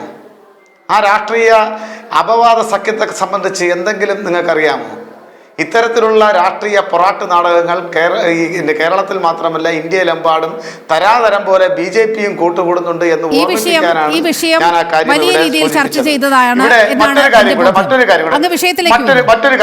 മറ്റൊരു കാര്യം കൂടെ ഛത്തീസ്ഗഡിലെ അറസ്റ്റിലായിട്ടുള്ള കന്യാസ്ത്രീ അമ്മമാർക്ക് ജാമ്യം അനുവദിക്കുന്നതും നിഷേധിക്കുന്നതും BJP-യുടെ കേരള സംസ്ഥാന ഘടകമാണ് എന്നുള്ള കാര്യം എനിക്ക് നീലിമയിൽ നിന്ന് കിട്ടിയ ഒരു പുതിയ അറിവാണ്. അത് ഞങ്ങൾക്ക് നൽകി സഹായിച്ചതിന് ഞാൻ നിങ്ങളോട് നന്ദി പറയുകയാണ്. ഒരു കാര്യം കൂടെ നിങ്ങൾ പറഞ്ഞു, ഒരു കാര്യം കൂടെ അങ്ങനെ പറഞ്ഞു ജാമ്യം കിട്ടുന്നതിനുള്ള സഹായം ഞാൻ കേട്ട കാര്യമാണ്. അല്ല, റീവൈൻഡ് ചെയ്ത് നോക്കിയാൽ മതി. ജാമ്യം കിട്ടുന്നതിനുള്ള സഹായം ഇവിടെ നിന്നുള്ള ഇടപെടലിന്റെ ഭാഗമായിട്ടാണെന്ന് താങ്കൾ തീർച്ചയായും പറഞ്ഞു. അതുകൊണ്ടാണ് ഞാൻ പറഞ്ഞത് ജാമ്യം അനുവദിക്കുന്നത് നിഷേധിക്കുന്നത് BJP-യുടെ ഓഫീസിൽ നിന്നാണെന്നുള്ള കാര്യം. അല്ലാതെ ജോൺ ബ്രിട്ടാസ് പാർലമെന്റിൽ പറഞ്ഞതുകൊണ്ടാണോ കന്യാസ്ത്രീകൾക്ക് ജാമ്യം കിട്ടിയത്? ഛത്തീസ്ഗഡിലെ ജോൺ ബ്രിട്ടാസ്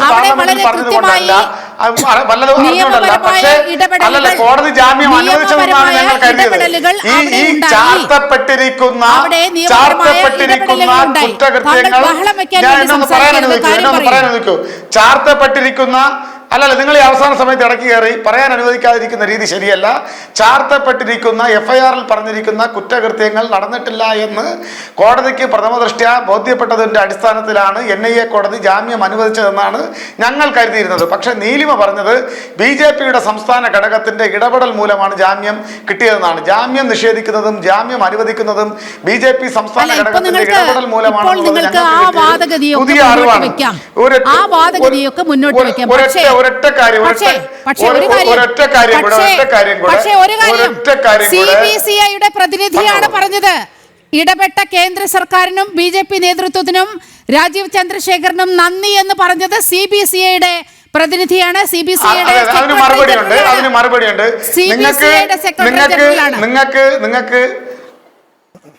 നിങ്ങൾക്ക് നേരത്തെ പറഞ്ഞ ബിഷപ്പിന്റെ പിന്തുണയുണ്ട്, ഇവിടെ കെന്നഡി കരിമ്പിൻകാലയുടെ പിന്തുണയുണ്ട്, പിന്നെ പ്ലാമ്പാനിയെ പോലുള്ള 1-2 അഭിവന്ധ്യ പിതാക്കന്മാരുടെ പിന്തുണയുണ്ട്. പക്ഷേ നിങ്ങൾക്കെതിരായിട്ടുള്ള പ്രതിഷേധം ഞങ്ങൾ തലസ്ഥാന നഗരിയിലെ നിരത്തിൽ കണ്ടത് ആയിരക്കണക്കിന് കന്യാസ്ത്രീമാരും പുരോഹിതന്മാരും നിരത്തിലിറങ്ങി ഈ ഗതികെട്ട കേന്ദ്ര ഭരണം തുലയട്ടെ എന്നാണ് മുദ്രാവാക്യം വിളിച്ചത്.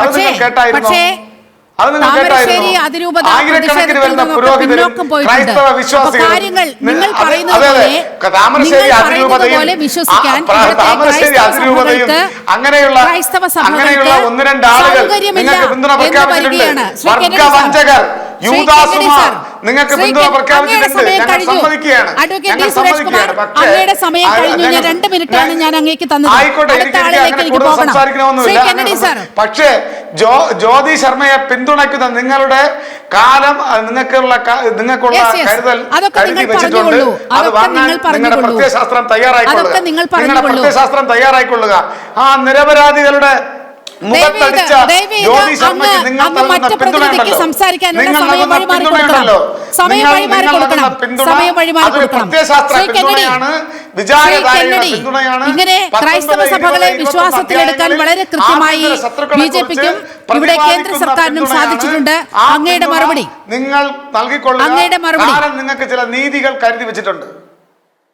ശ്രീ കെന്നഡി സാർ, അങ്ങേക്ക് ഇടപെട്ടൊന്ന് സംസാരിക്കാം. 2 മിനിറ്റ്. ഭയങ്കരമായി കിടന്ന് ബഹളം ഉണ്ടാക്കുന്നുണ്ടല്ലോ. ഏതായാലും ഞാൻ ഏതായാലും ഏതാണ്ട് ഒരു 2-3 മാസത്തിനകം ഒരു ബഹളം ഉണ്ടാക്കുന്നില്ല സാർ. അത് ഒരു പ്രത്യയശാസ്ത്രത്തിന്റെ പിന്തുണയിലാണ് RSS ബജറംഗ ദൾ ഇത് ചെയ്യുന്നത്.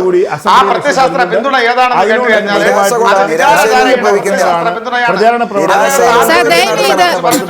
അഡ്വക്കേറ്റ് ഡി സുരേഷ് കുമാർ വളരെ മാന്യമായാണ് അങ്ങേക്ക് ഞാൻ സമയം തന്നത്.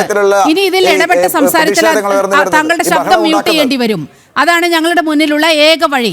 സർ, കെന്നഡി സാർ പറയൂ.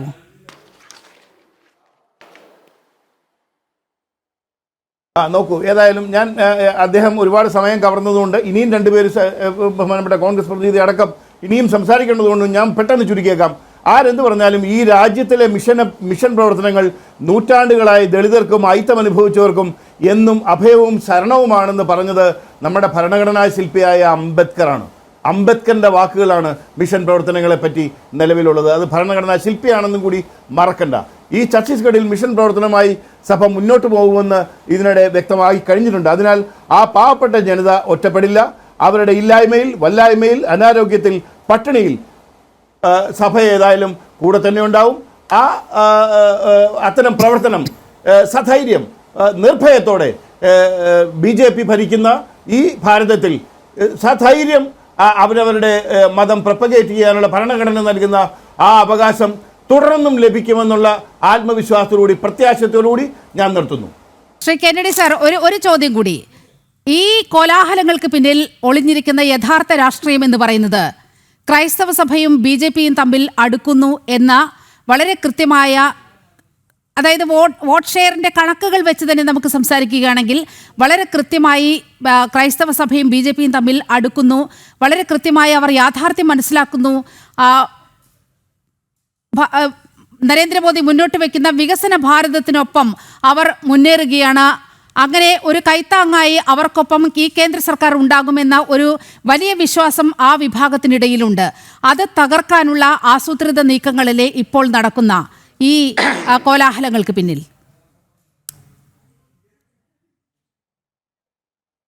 നീലിമ, കഴിഞ്ഞ ഏറ്റവും അവസാനം നടന്ന ലോക്സഭാ തെരഞ്ഞെടുപ്പിൻ്റെ ഒരു റിസൾട്ട് അത് ഒന്ന് അനലൈസ് ചെയ്ത് കഴിഞ്ഞാൽ, അത് പൊളിറ്റിക്കലി അനലൈസ് ചെയ്യുമ്പോൾ നമുക്ക് മനസ്സിലാക്കുന്നത് ഏകദേശം 25ഓളം മണ്ഡലങ്ങളിൽ BJP 1ാം സ്ഥാനത്ത് വന്നിട്ടുണ്ട്. അതിനർത്ഥം 25ഓളം അസംബ്ലി കോൺസ്റ്റിറ്റ്യുവൻസിലാണ് ഞാൻ പറഞ്ഞിരിക്കുന്നത്. അങ്ങനെയെങ്കിൽ അതിൻ്റെ അർത്ഥം അത് 25 MLA-മാരാണെന്നാണ്. അത് കഴിഞ്ഞ ലോക്സഭയിലെ സ്ഥിതിയാണ്. അത് കഴിഞ്ഞ് ബഹുമാനപ്പെട്ട രാജീവ് ചന്ദ്രശേഖരൻ്റെ നേതൃത്വത്തിൽ വളരെ ഉന്നതമായൊരു നേതൃത്വം BJPക്ക് വന്നു കഴിഞ്ഞു. വളരെ സമൃദ്ധമായ രീതിയിൽ അവർ കാര്യങ്ങൾ പ്ലാൻ ചെയ്യുന്നുണ്ട്. സ്ട്രാറ്റജിക്കലായി അവർ നീങ്ങുന്നുണ്ട്. സഭയുമായി കൂടുതൽ നല്ല ബന്ധങ്ങളിലേക്ക് വരുന്നു. അതിനിടയ്ക്ക് ഇത്തരം കാര്യങ്ങളിലൂടെ, കുപ്രചരണങ്ങളിലൂടെ അതിനകത്ത് വിള്ളൽ സൃഷ്ടിക്കാൻ അവർ ശ്രമിക്കുന്നുണ്ട്. അതിന് കുറച്ചൊക്കെ സാധിച്ചില്ല എന്ന് ഞാൻ പറയില്ല. കുറച്ച് നേട്ടം ഉണ്ടാക്കാൻ കഴിഞ്ഞിട്ടുണ്ട്. അതിൻ്റെ കൂടെ സംഘപരിവാറിലെ 1-2 സംഘടനകളും ഇവിടെ ആവശ്യമില്ലാത്ത കാര്യം സംസാരിക്കുകയുണ്ടായി. അതിനകത്ത് ഞാൻ കരുതുന്നു BJP നേതൃത്വം അത് ഇടപെട്ട് അത് തിരുത്തും എന്ന് കരുതുന്നു. അതൊക്കെ കൂടി തിരുത്തപ്പെട്ട് കഴിഞ്ഞാൽ വരുന്ന ലോക്കൽ ബോഡി തെരഞ്ഞെടുപ്പിലും പ്രധാനമായി അസംബ്ലി തെരഞ്ഞെടുപ്പിൽ മുൻ അധ്യക്ഷനായിരുന്ന K. സുരേന്ദ്രൻ പറഞ്ഞിരുന്നു 35 സീറ്റ് കിട്ടിയാൽ കേരളം ഭരിക്കുമെന്ന്. ആ 35ലേക്ക് BJP എത്തും എന്ന് ഏകദേശം കോൺഗ്രസിനും ഇടതുപക്ഷത്തിനും വലതുപക്ഷത്തിനും ബോധ്യപ്പെട്ടതിന്റെ തെളിവാണ് ഈ ആശങ്കകളെന്ന് മറക്കേണ്ട നീലിമ. ആ തെരഞ്ഞെടുപ്പ് ഇവിടെ മാറ്റങ്ങൾക്ക് വഴിയിടും. വലിയ പോളറൈസേഷൻ ഈ കേരളത്തിൽ ഉണ്ടാകുന്നതിലും സംശയം വേണ്ട. ഭാരതത്തിലെമ്പാടും ഉണ്ടാകുന്ന പ്രകമ്പനം കേരളത്തിലായി മാറ്റി നിർത്താൻ കഴിയില്ല. കേരളവും അതുണ്ടാവും. നിങ്ങളെ ആശങ്കപ്പെടുത്തുന്നതും അതേ സത്യമല്ലേ? ശ്രീ സേനാപതി വേണു, വളരെ പെട്ടെന്നൊരു മറുപടി. നമ്പൂതിരി മുതൽ നായാടി വരെ സംഘടിപ്പിച്ചുകൊണ്ട് ഇറങ്ങിയായിരുന്നല്ലോ. അന്നും ഒന്നും സംഭവിച്ചില്ല. രാജീവ് ചന്ദ്രശേഖർ വന്നതിന് ശേഷം നിലമ്പൂരിലോട്ട് പോയല്ലോ. 51 വോട്ടാണ് 4 കൊല്ലത്തിന് ശേഷം ഒരു തെരഞ്ഞെടുപ്പിൽ, കഴിഞ്ഞ തെരഞ്ഞെടുപ്പിനേക്കാൾ കൂടുതൽ കിട്ടിയ 51 വോട്ട്. പക്ഷെ അവിടെ നിങ്ങളുടെ വോട്ട് അല്ല, കുറഞ്ഞു വന്ന് ഞാൻ- മാത്രമല്ല ഞാൻ നീലിമ, 9,000 വോട്ടുകൾ അധികം കിട്ടി. അത് ആരുടേതാണെന്ന് അറിയാമോ? ജമാഅത്തെ ഇസ്ലാമിയുടെ. ജമാഅത്തെ ഇസ്ലാമിയുടെ വോട്ടുകൾ കൊണ്ടാണ് നിലമ്പൂരിൽ ജയിച്ചത്. ബഹുമാനായ കെന്നഡി കരിമ്പുകാല പറഞ്ഞതിന് മറുപടിയാണ് ഞാൻ പറഞ്ഞത്. കരിമ്പുകാല പറഞ്ഞു ഞങ്ങളുടെ വിശ്വാസം 35 സീറ്റ് കിട്ടും. അദ്ദേഹത്തിന്റെ വിശ്വാസം അദ്ദേഹത്തെ രക്ഷിക്കട്ടെ. അദ്ദേഹത്തിന്റെ 1500 വോട്ട് കുറവാണ്. എന്നതാ എന്റെ രഞ്ജിത്ത്, ഇത് ഒരു മര്യാദ ഇല്ലാത്ത ചർച്ച. ഞാൻ ഒരു ചർച്ചയിൽ നീലിമയ്ക്കറിയാം, ഞാൻ ഇന്ന് വരെ ഒരു ചർച്ചയിലും ഒരാൾ സേനാപതി വേണു അതിൽ വളരെ കൃത്യമായ യാഥാർത്ഥ്യമുണ്ട്. നിങ്ങളുടെ വോട്ട് കുറയുകയും പക്ഷെ നിങ്ങൾ അവിടെ ജയിച്ചത് ജമാഅത്തെ ഇസ്ലാമിയുടെ വോട്ടുകൾ നേടിക്കൊണ്ടാണ്. 9,000 വോട്ടുകൾ അത് അവർ തന്നെ ക്ലെയിം ചെയ്തതാണ്, നിങ്ങൾ നിരാകരിച്ചിട്ടുമില്ല. അതാണ് നിലമ്പൂരിലെ യാഥാർത്ഥ്യം. കെ രഞ്ജിത്ത് അതേക്കൊന്ന് കൺക്ലൂഡ് ചെയ്ത് 9,000 വോട്ട് അവിടെ ചാക്കിന്റെ തട്ടി കൊല്ലം വെച്ചിരിക്കുകയാണോ? ജമാഅത്തുകാരുടെ 9,000 ആണെന്ന് വിചാരിച്ചോന്നേ. അത് അവര് ഇന്ത്യൻ പൗരന്മാരാണല്ലോ അവര് ഇന്ത്യൻ പൗരന്മാർ. സേനാപതി വേണു, നിലമ്പൂരിന്റെ വിഷയം പറഞ്ഞതുകൊണ്ടാണ് ഞാൻ ആ കാര്യത്തെ കിടക്കുന്നത്. ഒരു കാര്യം, ചെറിയൊരു മറുപടി മാത്രം. നിലമ്പൂരിൽ BJPക്ക് മാത്രമാണ് ഈ തെരഞ്ഞെടുപ്പിൽ, ഈ ഉപതെരഞ്ഞെടുപ്പിൽ വോട്ട് വർദ്ധിച്ചുള്ളത്. UDF കഴിഞ്ഞ തവണ കിട്ടിയ ആൾക്കാർ 1500 വോട്ടിന്റെ കുറവാണ്. നിങ്ങൾ ഈ ഭീകര സംഘടനയായ ജമാഅത്തെ ഇസ്ലാമിയെ കൂട്ടുപിടിച്ചിട്ട് പോലും നിങ്ങൾക്ക് 1500 വോട്ടിന്റെ കുറവാണ് ഉണ്ടായിരിക്കുന്നത്. ഈ 2024 നടന്ന പാർലമെന്റ് തെരഞ്ഞെടുപ്പിൽ നമ്മുടെ പ്രിയങ്ക ഗാന്ധി മത്സരിക്കുമ്പോൾ നിങ്ങൾക്ക് 60,000 അധികം വോട്ടിന്റെ ഭൂരിപക്ഷം ഉണ്ടായിരുന്നു. ആ വോട്ട് പോലും നിങ്ങൾക്ക് പിടിക്കാൻ സാധിച്ചില്ല. അതവിടെ കിടക്കട്ടെ. ഞാനിവിടെ നമ്മുടെ ചർച്ച അവസാനിക്കുന്നതുകൊണ്ട് ഒരു കാര്യം മാത്രം സൂചിപ്പിക്കാൻ ആഗ്രഹിക്കുകയാണ്. ഇവിടെ കേരളത്തിൽ മതത്തിൻ്റെ പേരിലും ജാതിയുടെ പേരിലും അന്യോന്യം വിഭജിച്ചുകൊണ്ട് വോട്ട് നേടുന്ന, ന്യൂനപക്ഷ പ്രീണനം നടത്തി വോട്ട് നേടുന്ന മുന്നണികളാണ് ഇടതുപക്ഷവും വലതുപക്ഷവും. ഞങ്ങളെ സംബന്ധിച്ചോളം നിലമ്പൂർ ഉപതെരഞ്ഞെടുപ്പിലടക്കം ഞങ്ങൾ ഉയർത്തിപ്പിടിക്കുന്നത് മതത്തിൻ്റെ പേരിലല്ല ഞങ്ങൾ വോട്ട് ചോദിച്ചിരിക്കുന്നത്, ജാതിയുടെ പേരിലല്ല വോട്ട് ചോദിച്ചിരിക്കുന്നത്. ഞങ്ങൾ ഇനിയും ചോദിക്കാൻ പോകുന്നതും ഇവിടെ വികസിത കേരളം എന്ന മുദ്രാവാക്യം ഉയർത്തിപ്പിടിച്ചുകൊണ്ടാണ്. ശ്രീമാൻ രാജീവ് ചന്ദ്രശേഖർജി ഉയർത്തിപ്പിടിച്ചിരിക്കുന്ന മുദ്രാവാക്യം വികസിത കേരളം. കേരളത്തിൽ വികസനം ഉണ്ടാവണം. കഴിഞ്ഞ 60 വർഷക്കാലമായി കേരളത്തിൽ വികസനം മുരടിപ്പ് അനുഭവപ്പെടുന്ന ഒരു സംസ്ഥാനമാണ്. കേരളത്തിൽ വികസനം ഉണ്ടാകണം. ഈ മുദ്രാവാക്യം തന്നെയാണ് ഉയർത്തിപ്പിടിച്ചുകൊണ്ട് ഞങ്ങൾ മുന്നോട്ട് പോകുന്നത്. ഞങ്ങൾ ക്രൈസ്തവ സമൂഹത്തിൻ്റെ ഇടയിൽ ഞങ്ങൾ ഇറങ്ങും. അവരുടെ വിശ്വാസം ഞങ്ങൾ ആർജിക്കും. അവർ ഞങ്ങൾ തെറ്റിദ്ധരിച്ചിട്ടില്ല. ആ തെറ്റിദ്ധാരണ മാറ്റാൻ ഞങ്ങൾക്ക് സാധിച്ചിട്ടുണ്ട്. ഞങ്ങൾ ആത്മാർത്ഥമായിട്ടാണ് ഈ കന്യാസ്ത്രീകളുടെ ഈ ജാമ്യത്തിന് വേണ്ടി പ്രവർത്തിച്ചത്. കഴിഞ്ഞ 9 ദിവസമായി ഞങ്ങൾ മീഡിയയുടെ മുമ്പിൽ നാടകം കളിക്കാനല്ല, കോൺഗ്രസ്സുകാരനും കമ്മ്യൂണിസ്റ്റുകാരനും ചെയ്തതുപോലെ നാടകം കളിക്കാനല്ല, മറിച്ച് ഞങ്ങൾ ആത്മാർത്ഥമായി ജാമ്യം കിട്ടുന്ന അനുകൂലമായ നിലപാട് സ്വീകരിക്കാൻ പ്രധാനമന്ത്രിയെ കണ്ടു, ആഭ്യന്തരമന്ത്രി കണ്ടു, ഛത്തീസ്ഗഡിന്റെ മുഖ്യമന്ത്രിയെ കണ്ടു, ആഭ്യന്തരമന്ത്രിയെ കണ്ടു. ജാമ്യം കിട്ടുന്നതിന് അനുകൂലമായ നിലപാട് സ്വീകരിക്കുന്നതിന് വേണ്ടിയുള്ള പ്രവർത്തനങ്ങൾ ഞങ്ങൾ മുഴുകി. നിങ്ങൾ ചെയ്തിരിക്കുന്നത് വില കുറഞ്ഞ രാഷ്ട്രീയം. ഇവിടെ ക്രൈസ്തവ സമൂഹത്തിനിടയിൽ ഭീതി ഉണ്ടാക്കുന്നതിന് വേണ്ടിയുള്ള പ്രചരണങ്ങളാണ് കഴിഞ്ഞ 9 ദിവസം നടത്തിയിരിക്കുന്നത്. ചില മാധ്യമ മേലാളന്മാർ, തലയിൽ മുടിയില്ലാത്ത ചില മാധ്യമ ഡോക്ടർമാർ എന്ന് പറയുന്ന അവകാശപ്പെടുന്ന ചില മാധ്യമ മേലാളന്മാർ ഞങ്ങൾ നേതാക്കന്മാരെ അപഹസിക്കുന്ന രീതിയിൽ വാക്കുകൾ കൊണ്ട് അപഹസിച്ചു. എന്നാലും ഒരു കാര്യം ഞങ്ങൾ പറയാൻ ആഗ്രഹിക്കുന്നു. നിങ്ങളുടെ എല്ലാ തരത്തിലുള്ള കള്ളപ്രചരണങ്ങളും ക്രൈസ്തവ ക്രൈസ്തവ മതത്തിന്റെ ഉന്നതരായ ആളുകൾ അതെല്ലാം തന്നെ തകർത്തിരിക്കുന്നു എന്നുള്ളതാണ് ഈ ചർച്ചയിൽ നമുക്ക് കാണാൻ സാധിക്കുന്നത്.